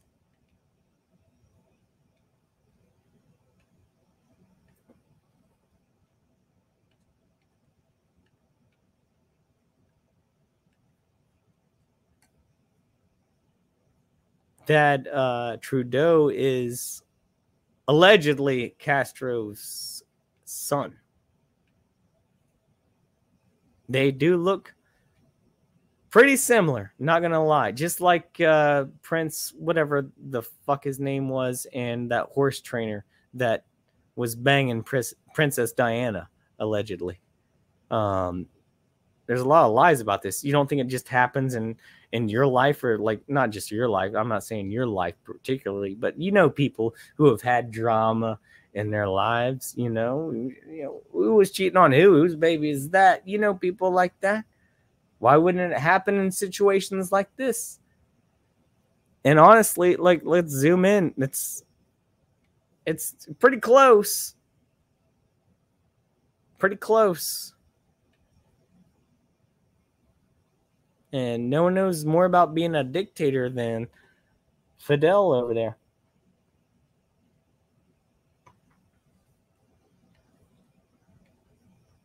So,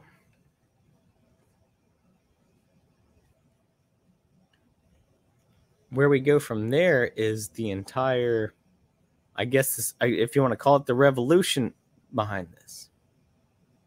Let me get to the chat for a second here, I guess. Real says, I probably missed that. That's probably a really great joke, and I missed it. Or you're talking about Trudeau. I'm not sure, man. I apologize. I've got a lot going on right now. My mind's spinning. I apologize. That was probably a really good comment. And if you viewers watching understand what he says, then you're smarter than me. So cheers to you, bosses. Shane says Trudeau has, we went to that one. Barbara says all royalty and politics wife swap, in my opinion. Oh, now that's an interesting comment right there. That's some stuff I've thought about for a while. If you look like, Ghislaine and Jeffy over there, and then you look at the Clintons with Monica Lewinsky, and who knows what the Bushes did. And wow, that's a really good comment. I like that. They do. And then, you see that I showed that on the old log cabin stream I did weeks back. Can't remember what episode, where you actually saw Ghislaine and Epi, old Jeffy Epi over there at the Queen of England's log cabin. So interesting stuff. Yeah, it's all part of their thing, like orgy. That's what they're into. That's for sure. Getting that baby bleh.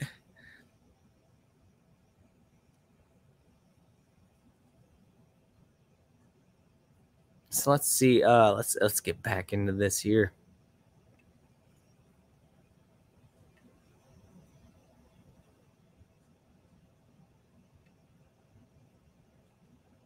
Let's get back to this article. So, yeah. So, the Freedom Convoy is an insult to truth.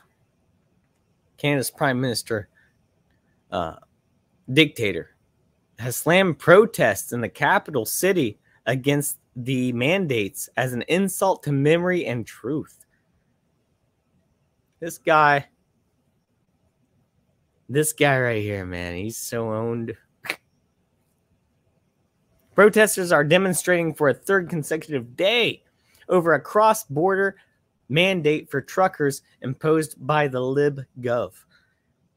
Ottawa police asked the public to avoid the downtown area on Monday, citing traffic, noise, and safety issues. That sounds like a lot less than the riots going on last year.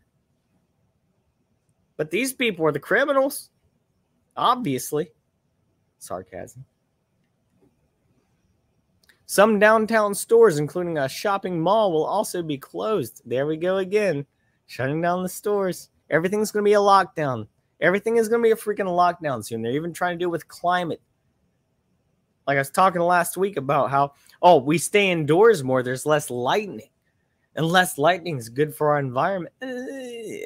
Get out of town, man. Get out of here.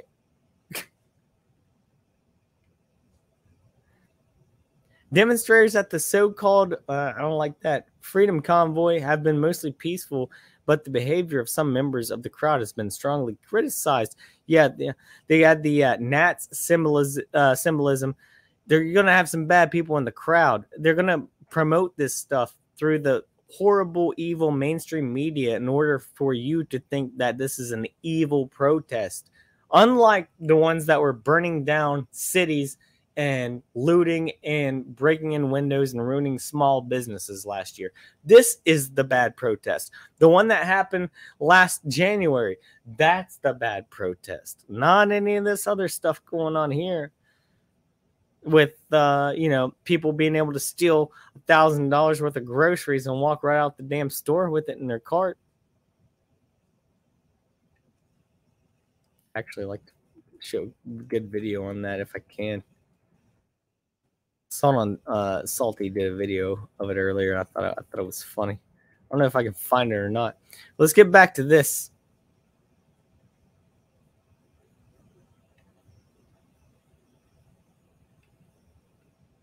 So the convoy began as a call to end a jab mandate imposed by the federal government on the 15th of January that would require unjabbed Canadian truckers returning from across the U.S. border to quarantine once they return home.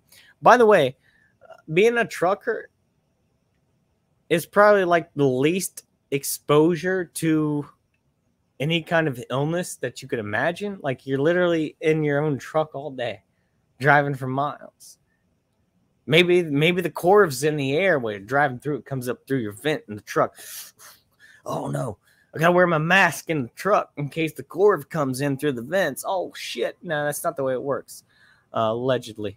But apparently, they want to mandate jabs for these people, these hard workers.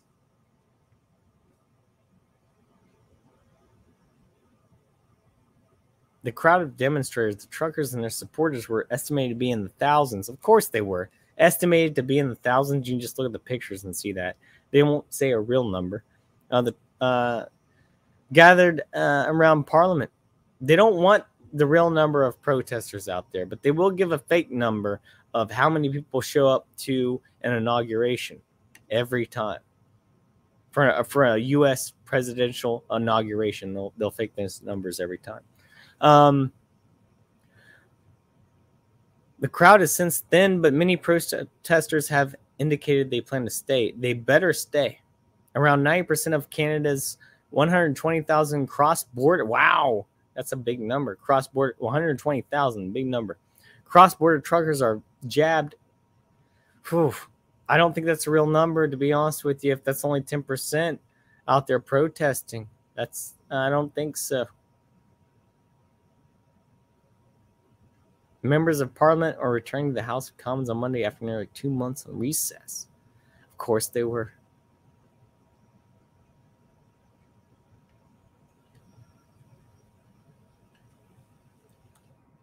Of course they were.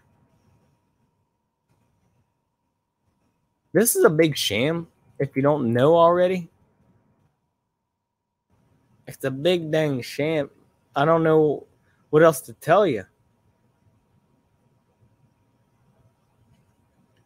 Let's look at this article. It gets fun. It's so funny when you look at these articles. That's why I bring them up. I don't look at these articles half the time because I agree with them. I look at them because they're so stupid, and I like to make fun of them. Like this one. COVID-stricken Trudeau uses trucker protest to attack Tory rival. So let's get this straight, okay? So the Prime Minister of Canada wants all the truckers to get jabbed. And all these truckers seem to be fine, by the way. If not, if this plan Dramic was as lethal as they said, they'd all be falling out of their trucks dying, especially because they're in their own trucks. Not around anyone else, giving themselves the course. So they have to get jabbed. They gotta get the boosters. But yet this Canadian Prime Minister, who's been jabbed and boosted up the ale, has an issue that he has to deal with, a mutiny to his country. And they try to minimize it as much as they can. This guy goes and hides in a hole. Hey, he tests positive. He was trying to do that days before. Who spit in his mouth? Who spit in Trudeau's mouth? Who had the COVID and spit in his mouth? Because he was trying days before. He said, oh, well, I got tested, but I was in contact with someone. So I still got to quarantine. And now he's tested positive. And he's like, I'm out. I'm going to go to an undisclosed location far away from this protest of people. But I'm still going to basically lock it down, Like, hey, no. I'm going to pretend this doesn't happen and keep enforcing these ridiculous rules on people.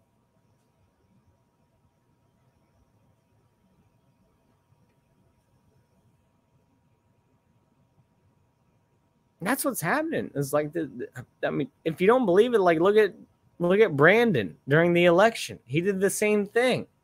Oh, I got to take a break. Oh, I can't do any press conferences. I can't. It's all the same thing. Jen Nutsacky. They do the same thing all the time. They don't want to answer questions. Brandon calling people stupid son of a bitch. Asking them a question. Oh, stupid son of a bitch. These people, they don't want, just like they're censoring us and the internet and everything else, social media and everything. They don't agree with social media or even all this stuff. They're censoring it because they only want one narrative. They will call everything else misinformation, whether it is or not. They will still call it that. That's what the whole thing is that we're being funneled down. And anyone who has a different opinion or you don't go along with their chemicals that they want to put in you, you're an enemy. You're a terrorist. You're the worst person on the planet. You're a racist, bigot, homophobe. That's not the case. That's not it at all. what's happening is lies, gaslighting. It's all just a way to guilt people and push people, especially people who are already bought into it. They're the worst ones who think everyone else really is their enemy. We're not. We're actually trying to help these people. We're trying to help people who are lost find the light, because this is not the world they want to live in. They don't know it yet, but this is not the world they want to live in. We know that. We can see ahead. We can see where they plan. We see ahead of the game. We see ahead of the curve. These people don't. They think just comply and everything will get better. That's not the way it works. That's never the way it's ever worked in history. Never, ever will work that way. And the fact that this is, our lives are becoming more digital than they ever have before is very, very scary. From our currency to just our faces. Look, I'm on your freaking computer phone right now. It's weird. I honestly, like, I kind of get nervous every time before I go on. But they're just basically using us. They want everyone on the same page. If not, they will put us eventually in probably some camps.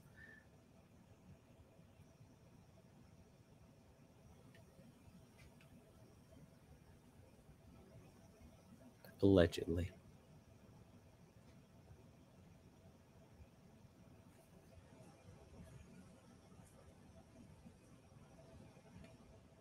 So we got this liar up here in Canada. We got this big protest of truckers going on, and we got a lack of supply chain already. It seems like it's all going to a certain kind of a point. I don't even know what it is. I don't. I don't know what it is. This article right here. Washington Post, MSNBC trash Canadian Freedom Convoy truckers. It's a cult. Now they're calling it a cult. Truckers are a cult. The people who deliver things to you. Granted, I mean, truckers may not be the most polite people in the world, but they get their job done, you know. But they are good at heart. They're good at heart. They do what they need to do. So don't judge the truckers. They're not a cult. They're the reason we have anything ever in our stores. And now everyone's like, oh, why do we have empty shelves? Why do we have empty shelves? I wonder why. Probably because everyone's talking shit about the truckers. No one wants them. And they're taking away the trucks more than 10 years old now, which is causing a huge supply chain breakdown.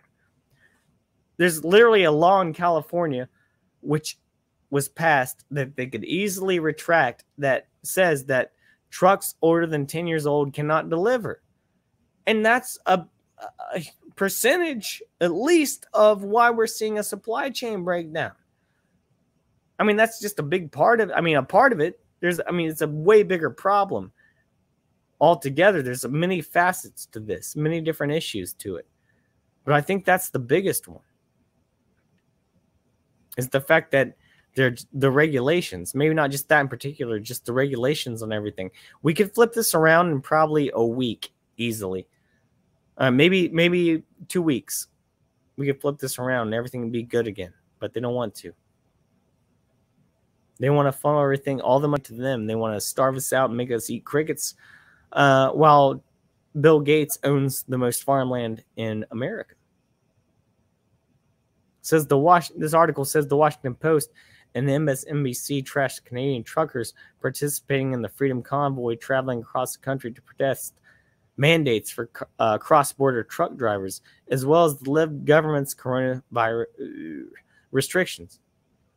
The convoy, made up of hundreds of, I would say thousands, of big rig trucks, left Vancouver on the 23rd of January and traveled to Ottawa on Saturday, where they were joined by thousands of other citizens in protesting against Prime Minister dictator Justin Trudeau's pandemic policies.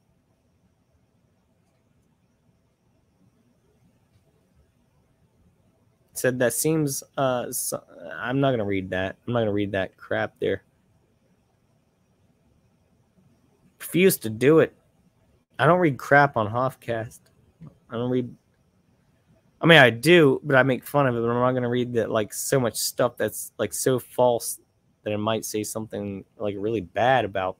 Like, I don't respect certain people either. Certain news anchors. I'll never read anything that Rachel Madcow said, on here, unless I'm just laughing my ass off at it.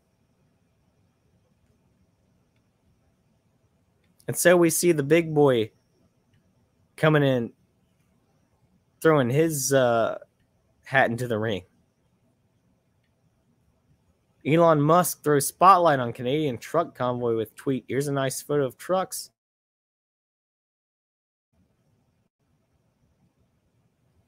The 50-year-old billionaire tweeted a photo of snowy town with motorway gridlocked by a long line of freight trucks. So Elon Musk, he says right here, Canadian truckers rule. I don't trust Elon Musk at all.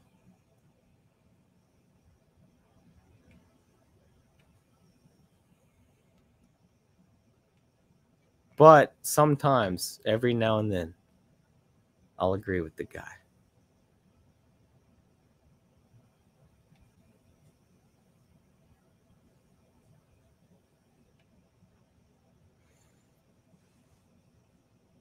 I forgot to bring up some other stuff earlier with the Neil Young stuff. I stand with the truckers, though, 100%. I think we need to figure all of this out very soon, or we're going to get into some even worse problems than here, because what we're doing right now, it's not working, obviously.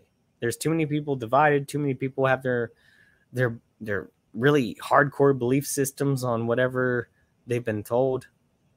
And that's fine, but I don't think you should go after other people. I think you should leave people alone.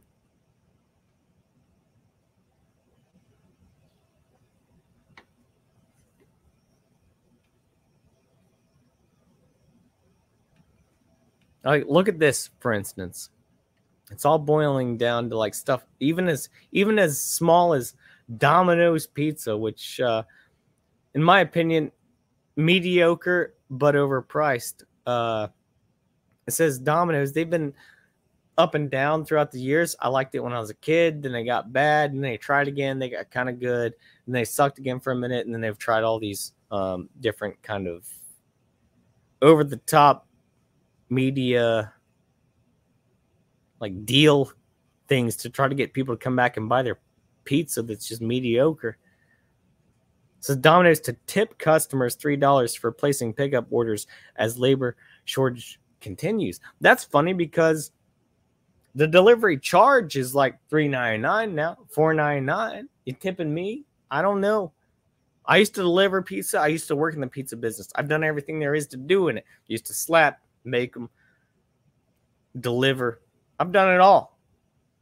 I never, even when I worked in the pizza biz, I never understood why there was a $2, $3 charge that did not go to me or our particular business to help out with anything. There's a delivery charge. I wasn't getting any money for that, really. They helped pay for a little bit, but not much. No, it certainly wasn't that much. If I got even 50% of that for every delivery, I've been making way more. But I still think this is kind of a scam because this is the way the advertising works to make things seem better than they are. It's really, you're not getting the better end of the deal here. Domino's Pizza is so strapped for delivery workers, and there you have it. You know why? Gas price is so high, delivery charge is so high. Not a lot of people ordering for delivery anymore because you got to pay $5, maybe, depending on where you live, maybe even more, just to have your pizza delivered because gas prices are so high. Why? Probably due to the current administration in office, because I remember like 3-4 years ago, gas being $1.79, $1.99. And they don't want to blame on everything but the current administration. But if you look at the things they've done, shutting down pipelines and resorting to reserves, then you kind of understand where this comes from. But a lot of the people on the other side don't want to admit that. Anyways, an Ann Arbor, Michigan-based chain will offer a $3 tip to anyone who places an order online and then picks up the pizza.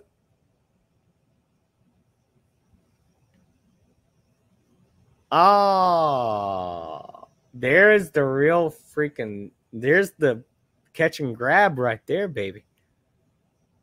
Oh, you got to pick it up, huh? You got to go there. They'll give you $3 to pick it up.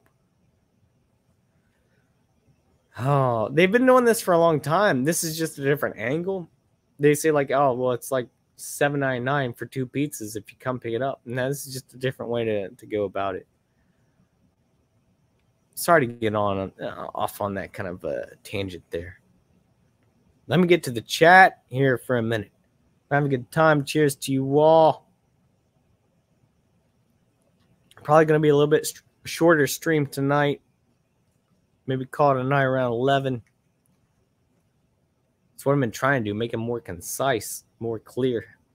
I think that's what I've been doing tonight. I hope so. Hope you all been having a good time.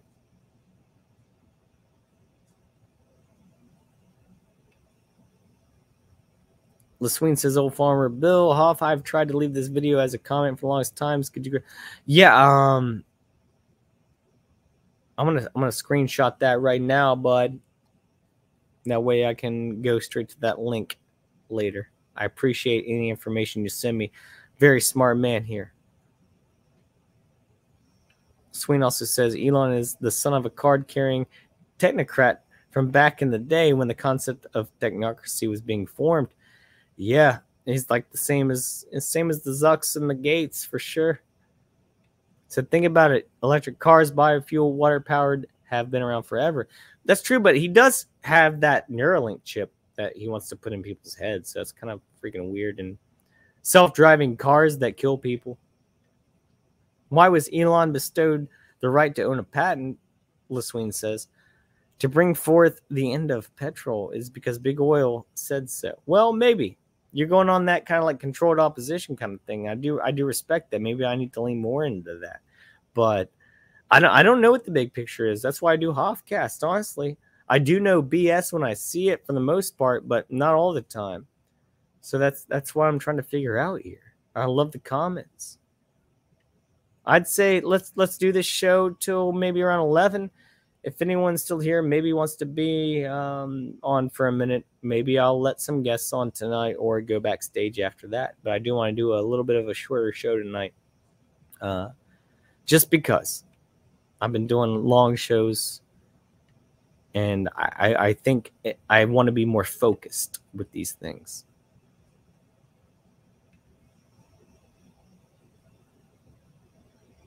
Real Cosmology says I call him Elon Muskrat. Elongated muskrat, like a ferret. Let's take a look at this video right here. We'll do a few more things. Maybe watch a couple of UFO videos. If anyone wants to be on, maybe I'll have a couple people on here shortly.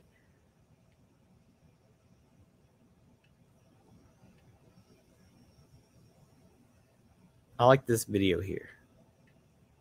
I do ask that because, given Canada's support of Ukraine in this current crisis with Russia, I don't know if it's far-fetched to ask, but there is concern that Russian actors could be continuing to fuel things as this protest grows, but perhaps even instigating it from the outset. Well, again, I'm going to defer to our partners in the public safety, the trained officials and experts in that area.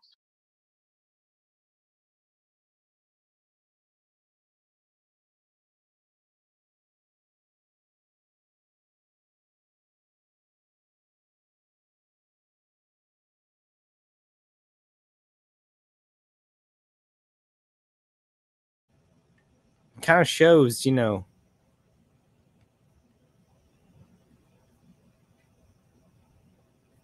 these people, they're owned. They're obviously owned. It's pretty wild.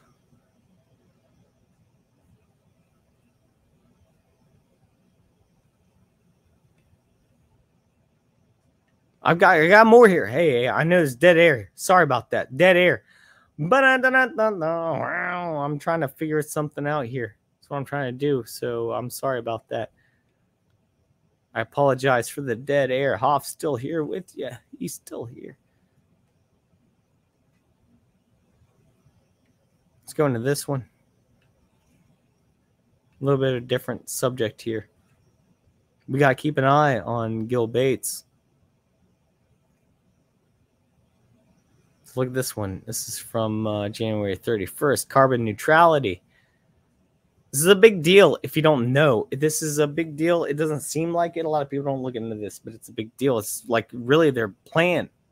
It's their big plan that they're trying to do right now. This kind of all makes sense when you look at it in this perspective. It says carbon neutrality. HSBC invests $100 million. $100 million. And Bill Gates led green. There you go. Just those words right there. You know, these ones. Everything in this realm right here. Bill Gates led green tech program to support decarbonization of heavy polluting sectors.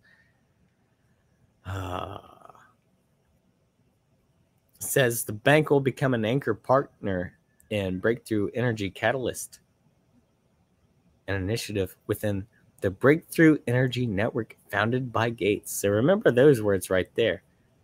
The Breakthrough Energy Network founded by Gates. This seems to be something that he's into, obviously, if this is news.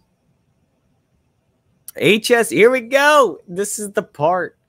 HSBC, which has set itself the goal of net zero carbon emissions in its loans portfolio by 2050, has joined a global program to accelerate the development of green technologies with a $100 million investment. I think that's way too low. I really do.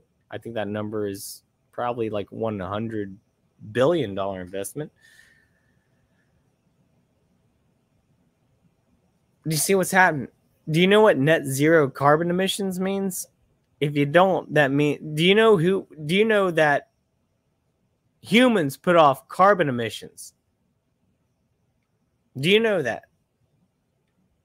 So a goal of net zero carbon emissions by 2050. It's starting to make a lot of sense when you compare it to the Georgia Guidestones. A little bit of people that need to. People gotta go, I guess, you know.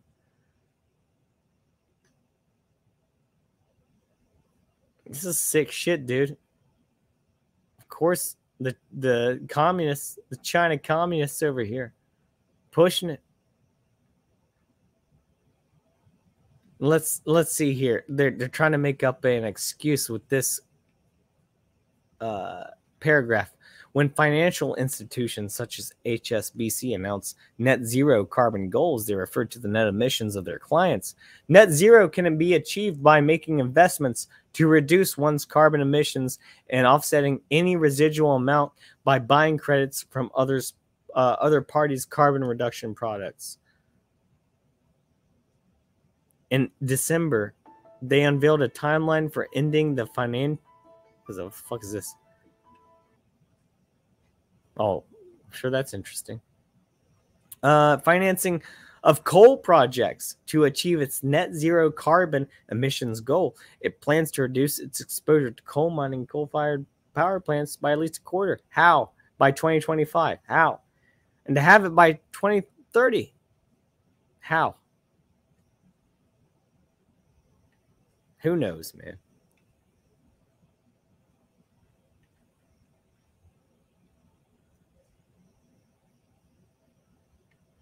Something else you probably take into account here. These people.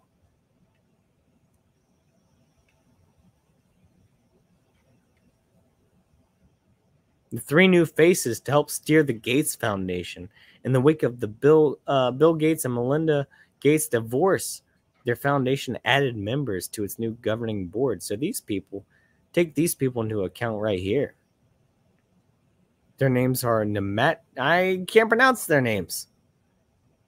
Namat Shafiq, Strive Masayai, and Thomas J. Tierney. Oh, I can pronounce the white guy's name. How fitting. So for the first time ever, the Bill and Melinda Gates Foundation will be governed by a board that includes people who are not named Gates or Buffett. What? I don't believe that. I mean, there'll be figureheads. The question is whether they will have the power to change anything or even want to. They won't. Neither of those. That's just a heads up right there. We're not going deep into that. So watch out for those people. You know, you might hear about them on occasion from here on out, and you'll wonder why. If you watch Hoffcast, you'll know why. Thank you, bosses.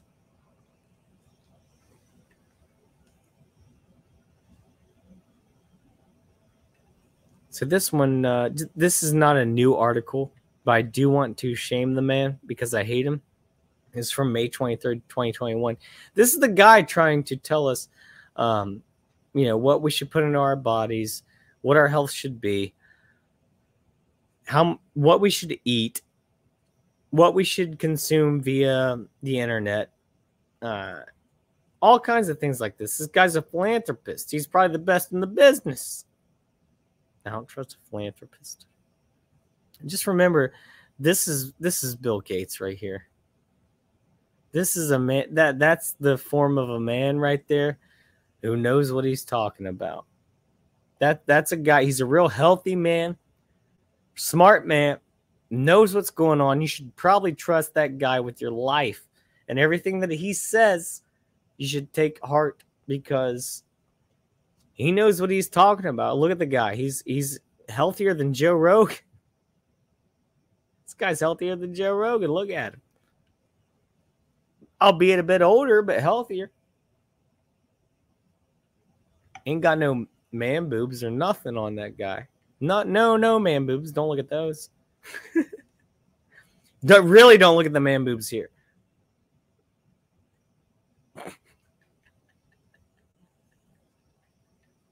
I'm sorry for being childish. I just like making fun of these elites. Like I said, Hoffcast, Hoff here punches up. You don't punch down. I ain't punching down or sideways at no one. I refuse to do so. So let's do some UFO videos. I'm going to end this. Not end this. I'm going to do some videos. Maybe if anyone wants to come on, I'll put the invite here. Do a couple UFO videos and maybe call it a day before too long. Maybe the next hour. I guess that's pretty long, honestly. These things go by so fast. I look forward to Hoffcast so much every week. It's my favorite night of the week, and then I get here and it just goes by so fast.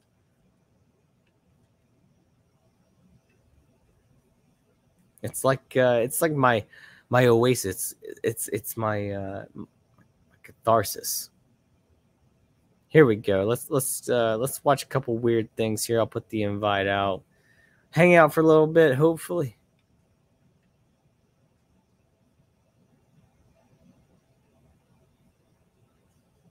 I looked up the wrong one there. Oh no, let's look at this video. This video is cool right here. No, I don't want to show the ad. Dang it. I'll get back to it after the A. Here we go.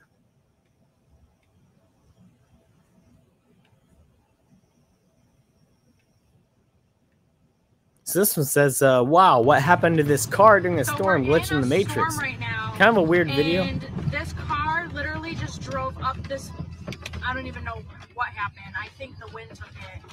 But this is what's happening right now in Suffield on Mountain Road. So we're in a storm right now, and this car literally just drove up this, I don't even know what happened. I think the wind took it. But this is what's happening right now in Suffield on Mountain Road.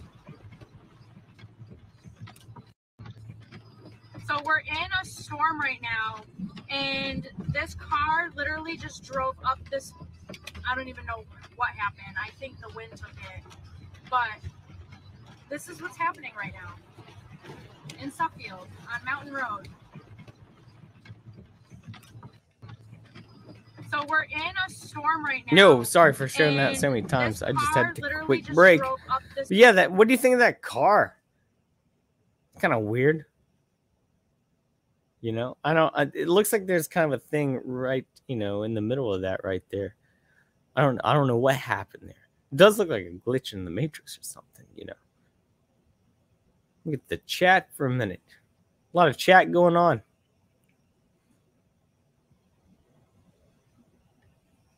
The Sween says, why was Elon bestowed the right to own a patent to bring forth? Well, it's part of the big picture, you know. Maybe I read that one earlier. I'm sorry. Lord of the Sith, Klaus, everything is progressive as I have foreseen. Yeah, Klaus Schwab. That's how I respond to his name, is I burp, because he doesn't have the respect. This guy can go take a hike. Seems like a nice guy, this Klaus Schwab, but he can go take a hike. That's for sure.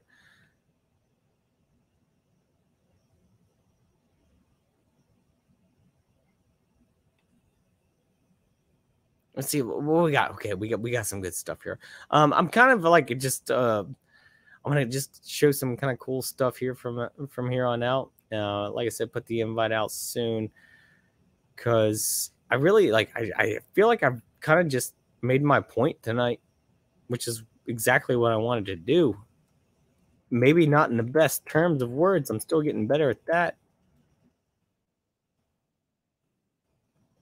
But I feel like if you didn't notice, whenever I do a stream, like I kind of have an underlying theme, an underlying point behind it all, where I try to make sense of something at least, if nothing else, you know. It's not always cohesive, nor am I always coherent, but I do my best. And I think it's a good place to be here at Hoffcast, especially when you guys are here. It's an even better place. Shane says, more people stealing money. Barbara says, that real oy vey. The Swain says, check out the new Gang of Goblins. Yeah, he's talking about that lineup I was showing. Sorry, I should have read these comments earlier. I apologize for that. I was just kind of in my own zone. The Swain talking about Bill Gates. This man should have a mandatory pie policy. He also says his man boobs are cockeyed. I ain't got man boobs. He's the healthiest guy on the planet, and you should listen to him when it comes to what you should do with your body. Obviously, look at the guy. He's never stolen anything. He's never lied to anybody, nor has he ever worked out. So take that for what it is. Listen, he said the divorce did him dirty. I think he was the reason for it. He went to old Epi's. He flew on the old Lolita Express quite a few times there to the old Little St. James.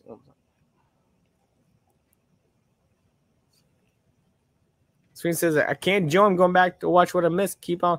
Well, I'm in. I mean, you don't have to go back. You could join if you want, but if you got other stuff to do, that's fine. That's fine as well. I'm just anyone's here watching. I appreciate you all. So let's watch a couple. Let's watch a couple UFO vids. It'll be some fun.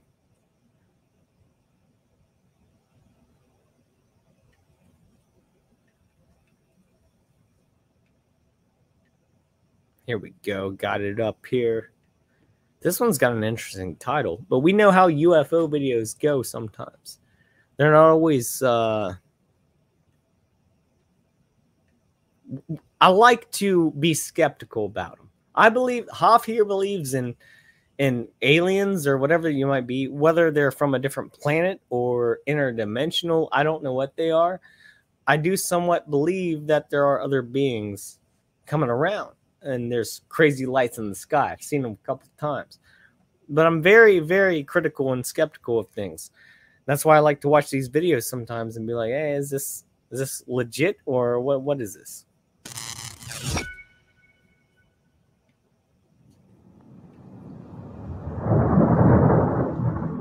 Okay, all right. All right, we're dealing with some real stuff here. Wow. Okay, you can see the lights behind the clouds, and they okay. This is from January 28th. This is Mavi777. Give the channel credit. Subscribe if you haven't already. Great channel. That's where I get a lot of my videos from, if not all of them. This is cool. This is real cool.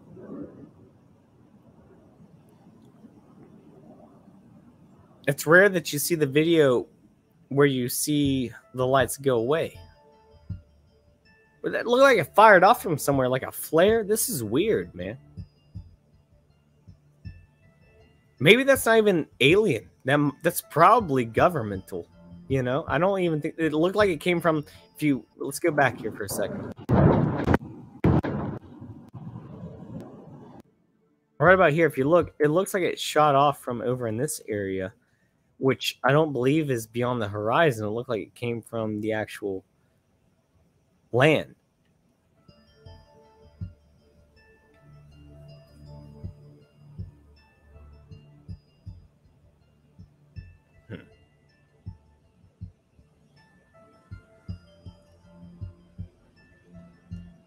Always beautiful to see, though. I think that's why I like UFOs so much. I have such a,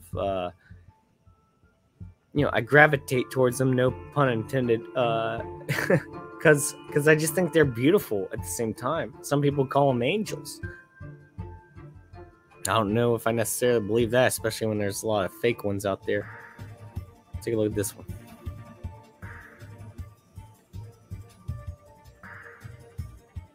The old classic cigar shape right there. That's way above the clouds.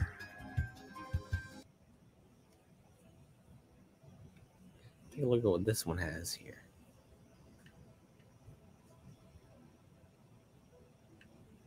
Barbara says maybe they're delivering pizzas to the International Space Station.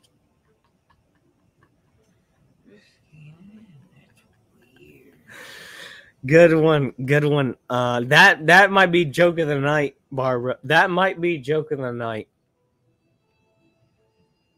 I like that one. That's strange.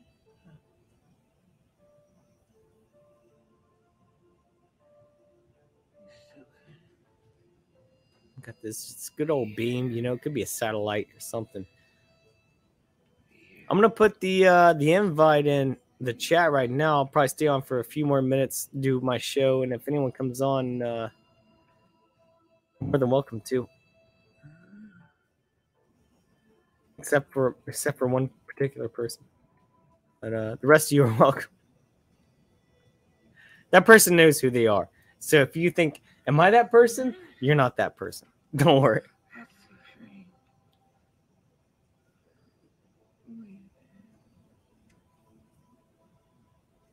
Let's see what else they got going on here on Mavi777. Good stuff, always. At least debatable, you know what I mean? Let's take a look at this one. No ads.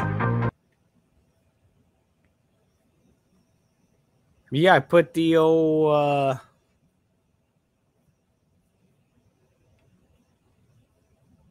invite in there. If anyone wants to come by, welcome to.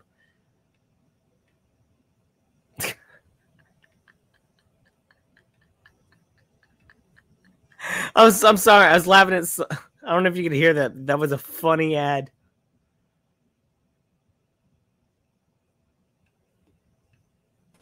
Here we go. Liga, mano. O negócio Look at redondão this e piscando uns flash dentro dele. You see a car drive by. Uma nuvem, mano. You know, Aí, do lado não look tem kind of nuvem, só legit. tem essa porra aí. January 24th. Brazil gets a lot of sightings. Let me tell you. I don't know why. Brazil, I don't know if it's like around that area of like ancient culture or whatever. But Brazil seems to get a lot of sightings. Either that or their weather's weird.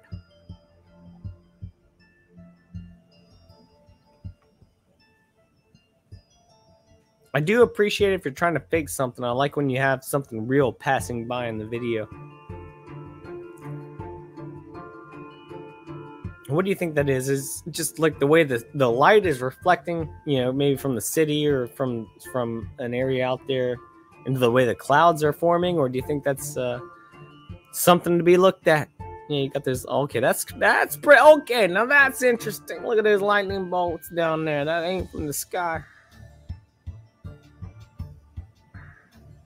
That's pretty interesting. What else we got? Do a couple more here.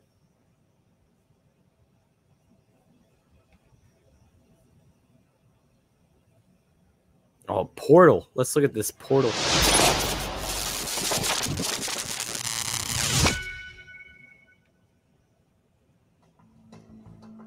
No, dude. Look at that thing. Holy crap, dude. What is that? It's like in the middle of a snowy mountain. There's just a bright light.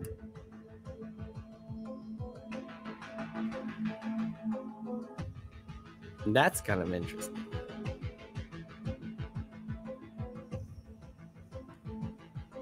Real Cosmology says, don't show that cigar UFO video to Bill Clinton.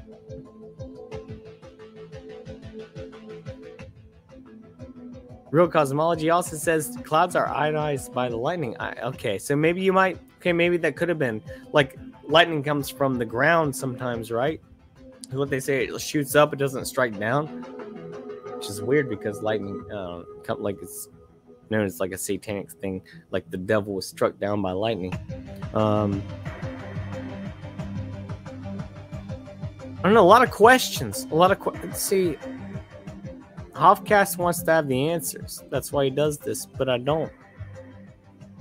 The mystery of everything is very beautiful, but at the same time, it's aggravating and confusing. Maybe that's why we live. You know, if we knew all the answers to everything, what's the reason of living? I guess. I don't know. Last one here. Huge UFO next to the sun. After this, I'm going to plug my ass, and I'm not literally. I meant not literally. I meant I'm going to plug my channel and my, all that stuff. And then if anyone wants to come on, that's cool.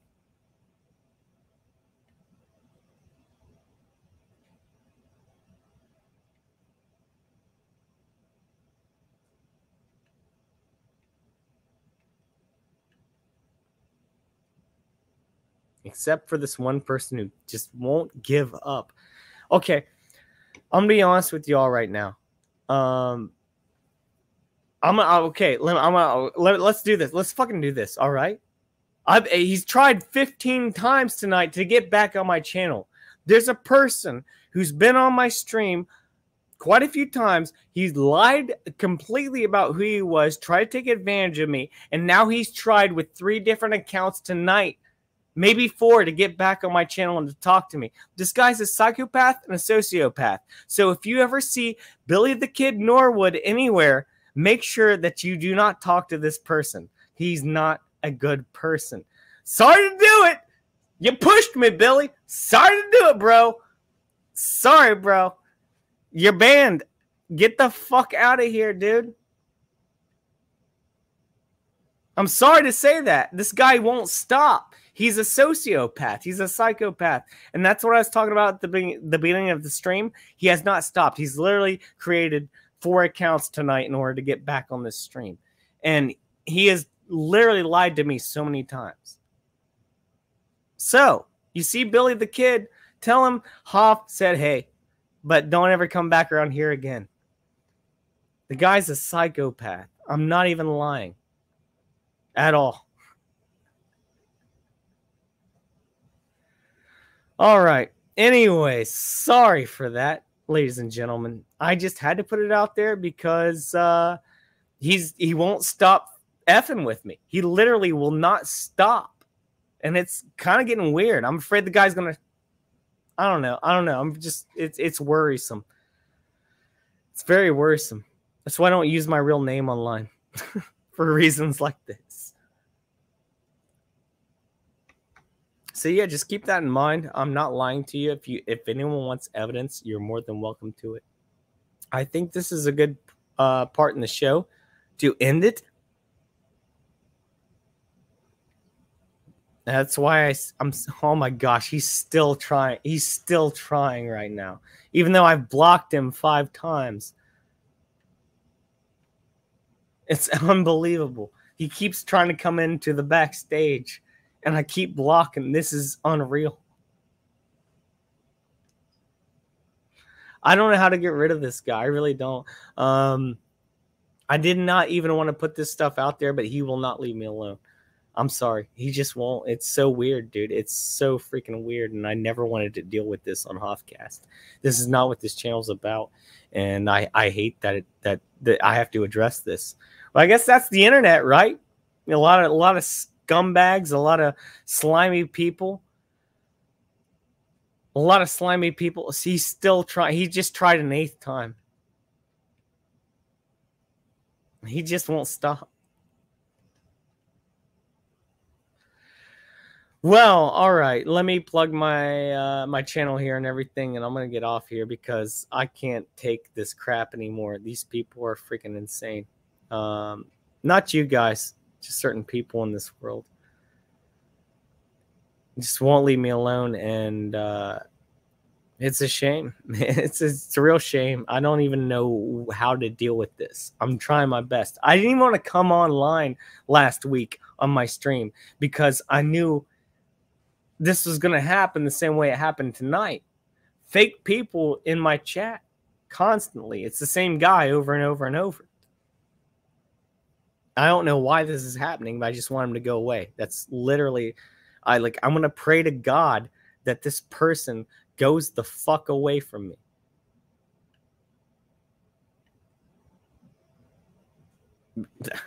I didn't ask for it. We can debate about topics all night. We can have discussion. What this person did to me was beyond any of that kind of thing that I don't want to bring up here because I've already said his name. I'm not going to say what he did. Bad things. Very bad things. So that's where I want to leave it. I hope you all had a good time here tonight. I'm just trying to protect Hoffcast here.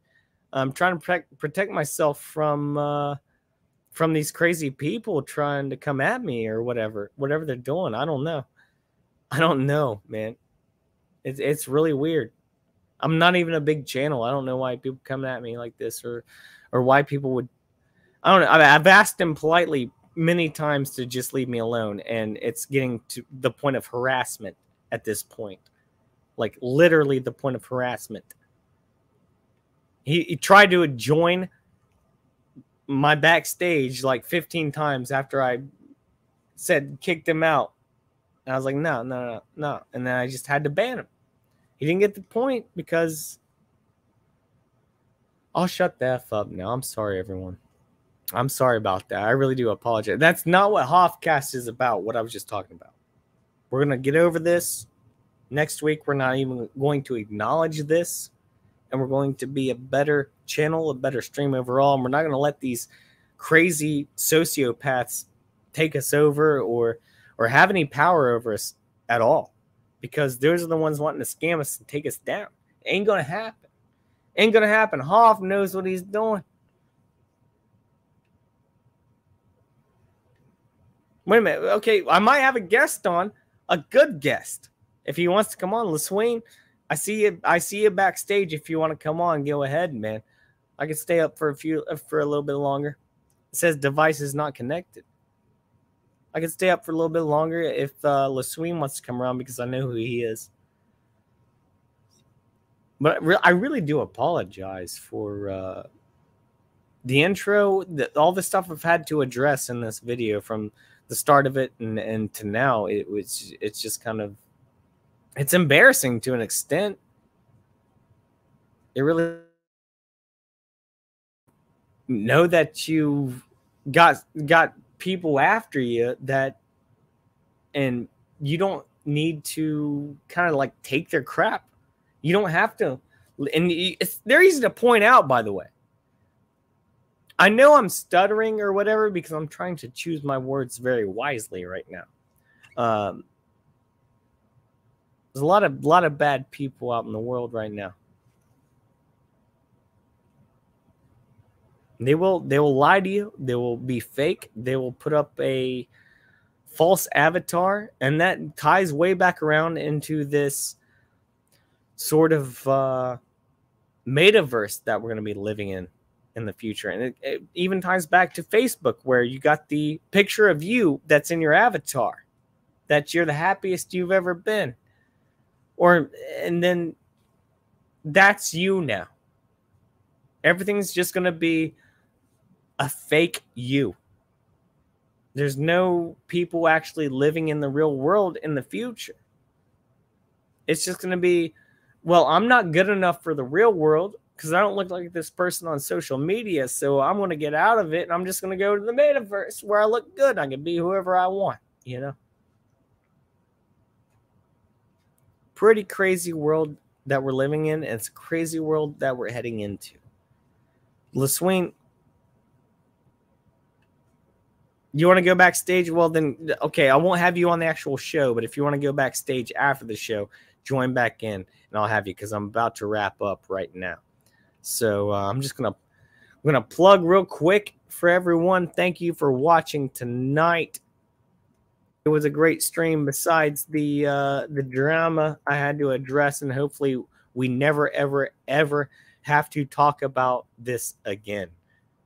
I really truly hope that we don't ever have to address this again, because it's not something that I ever wanted to even.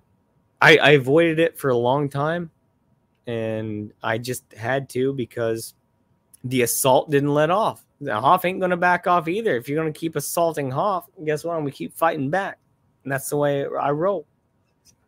Scott and me, LaSween and Real come after for the after show. Well, let's do this. Let me wrap this up. Let me plug my channel, my stream, and my website here, and we'll do this, boys. Thank you for being here, and thank you for everyone watching Hoffcast tonight. You're all my bosses.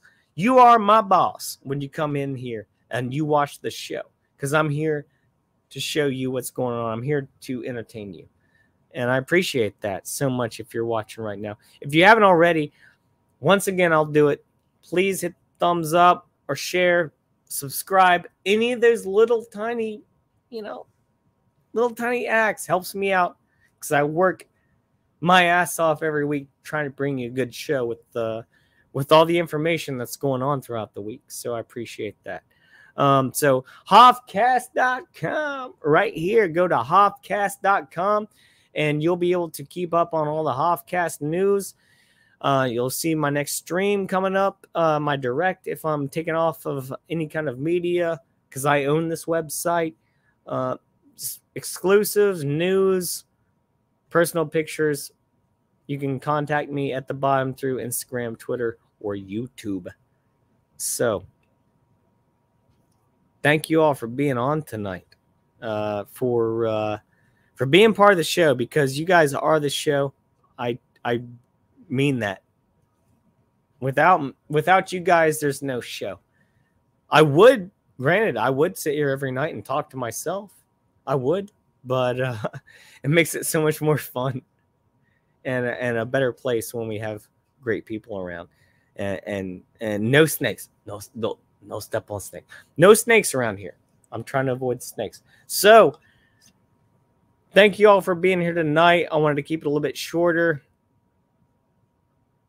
I hope you have a good week. I will see you again on Tuesday, 8:30 p.m.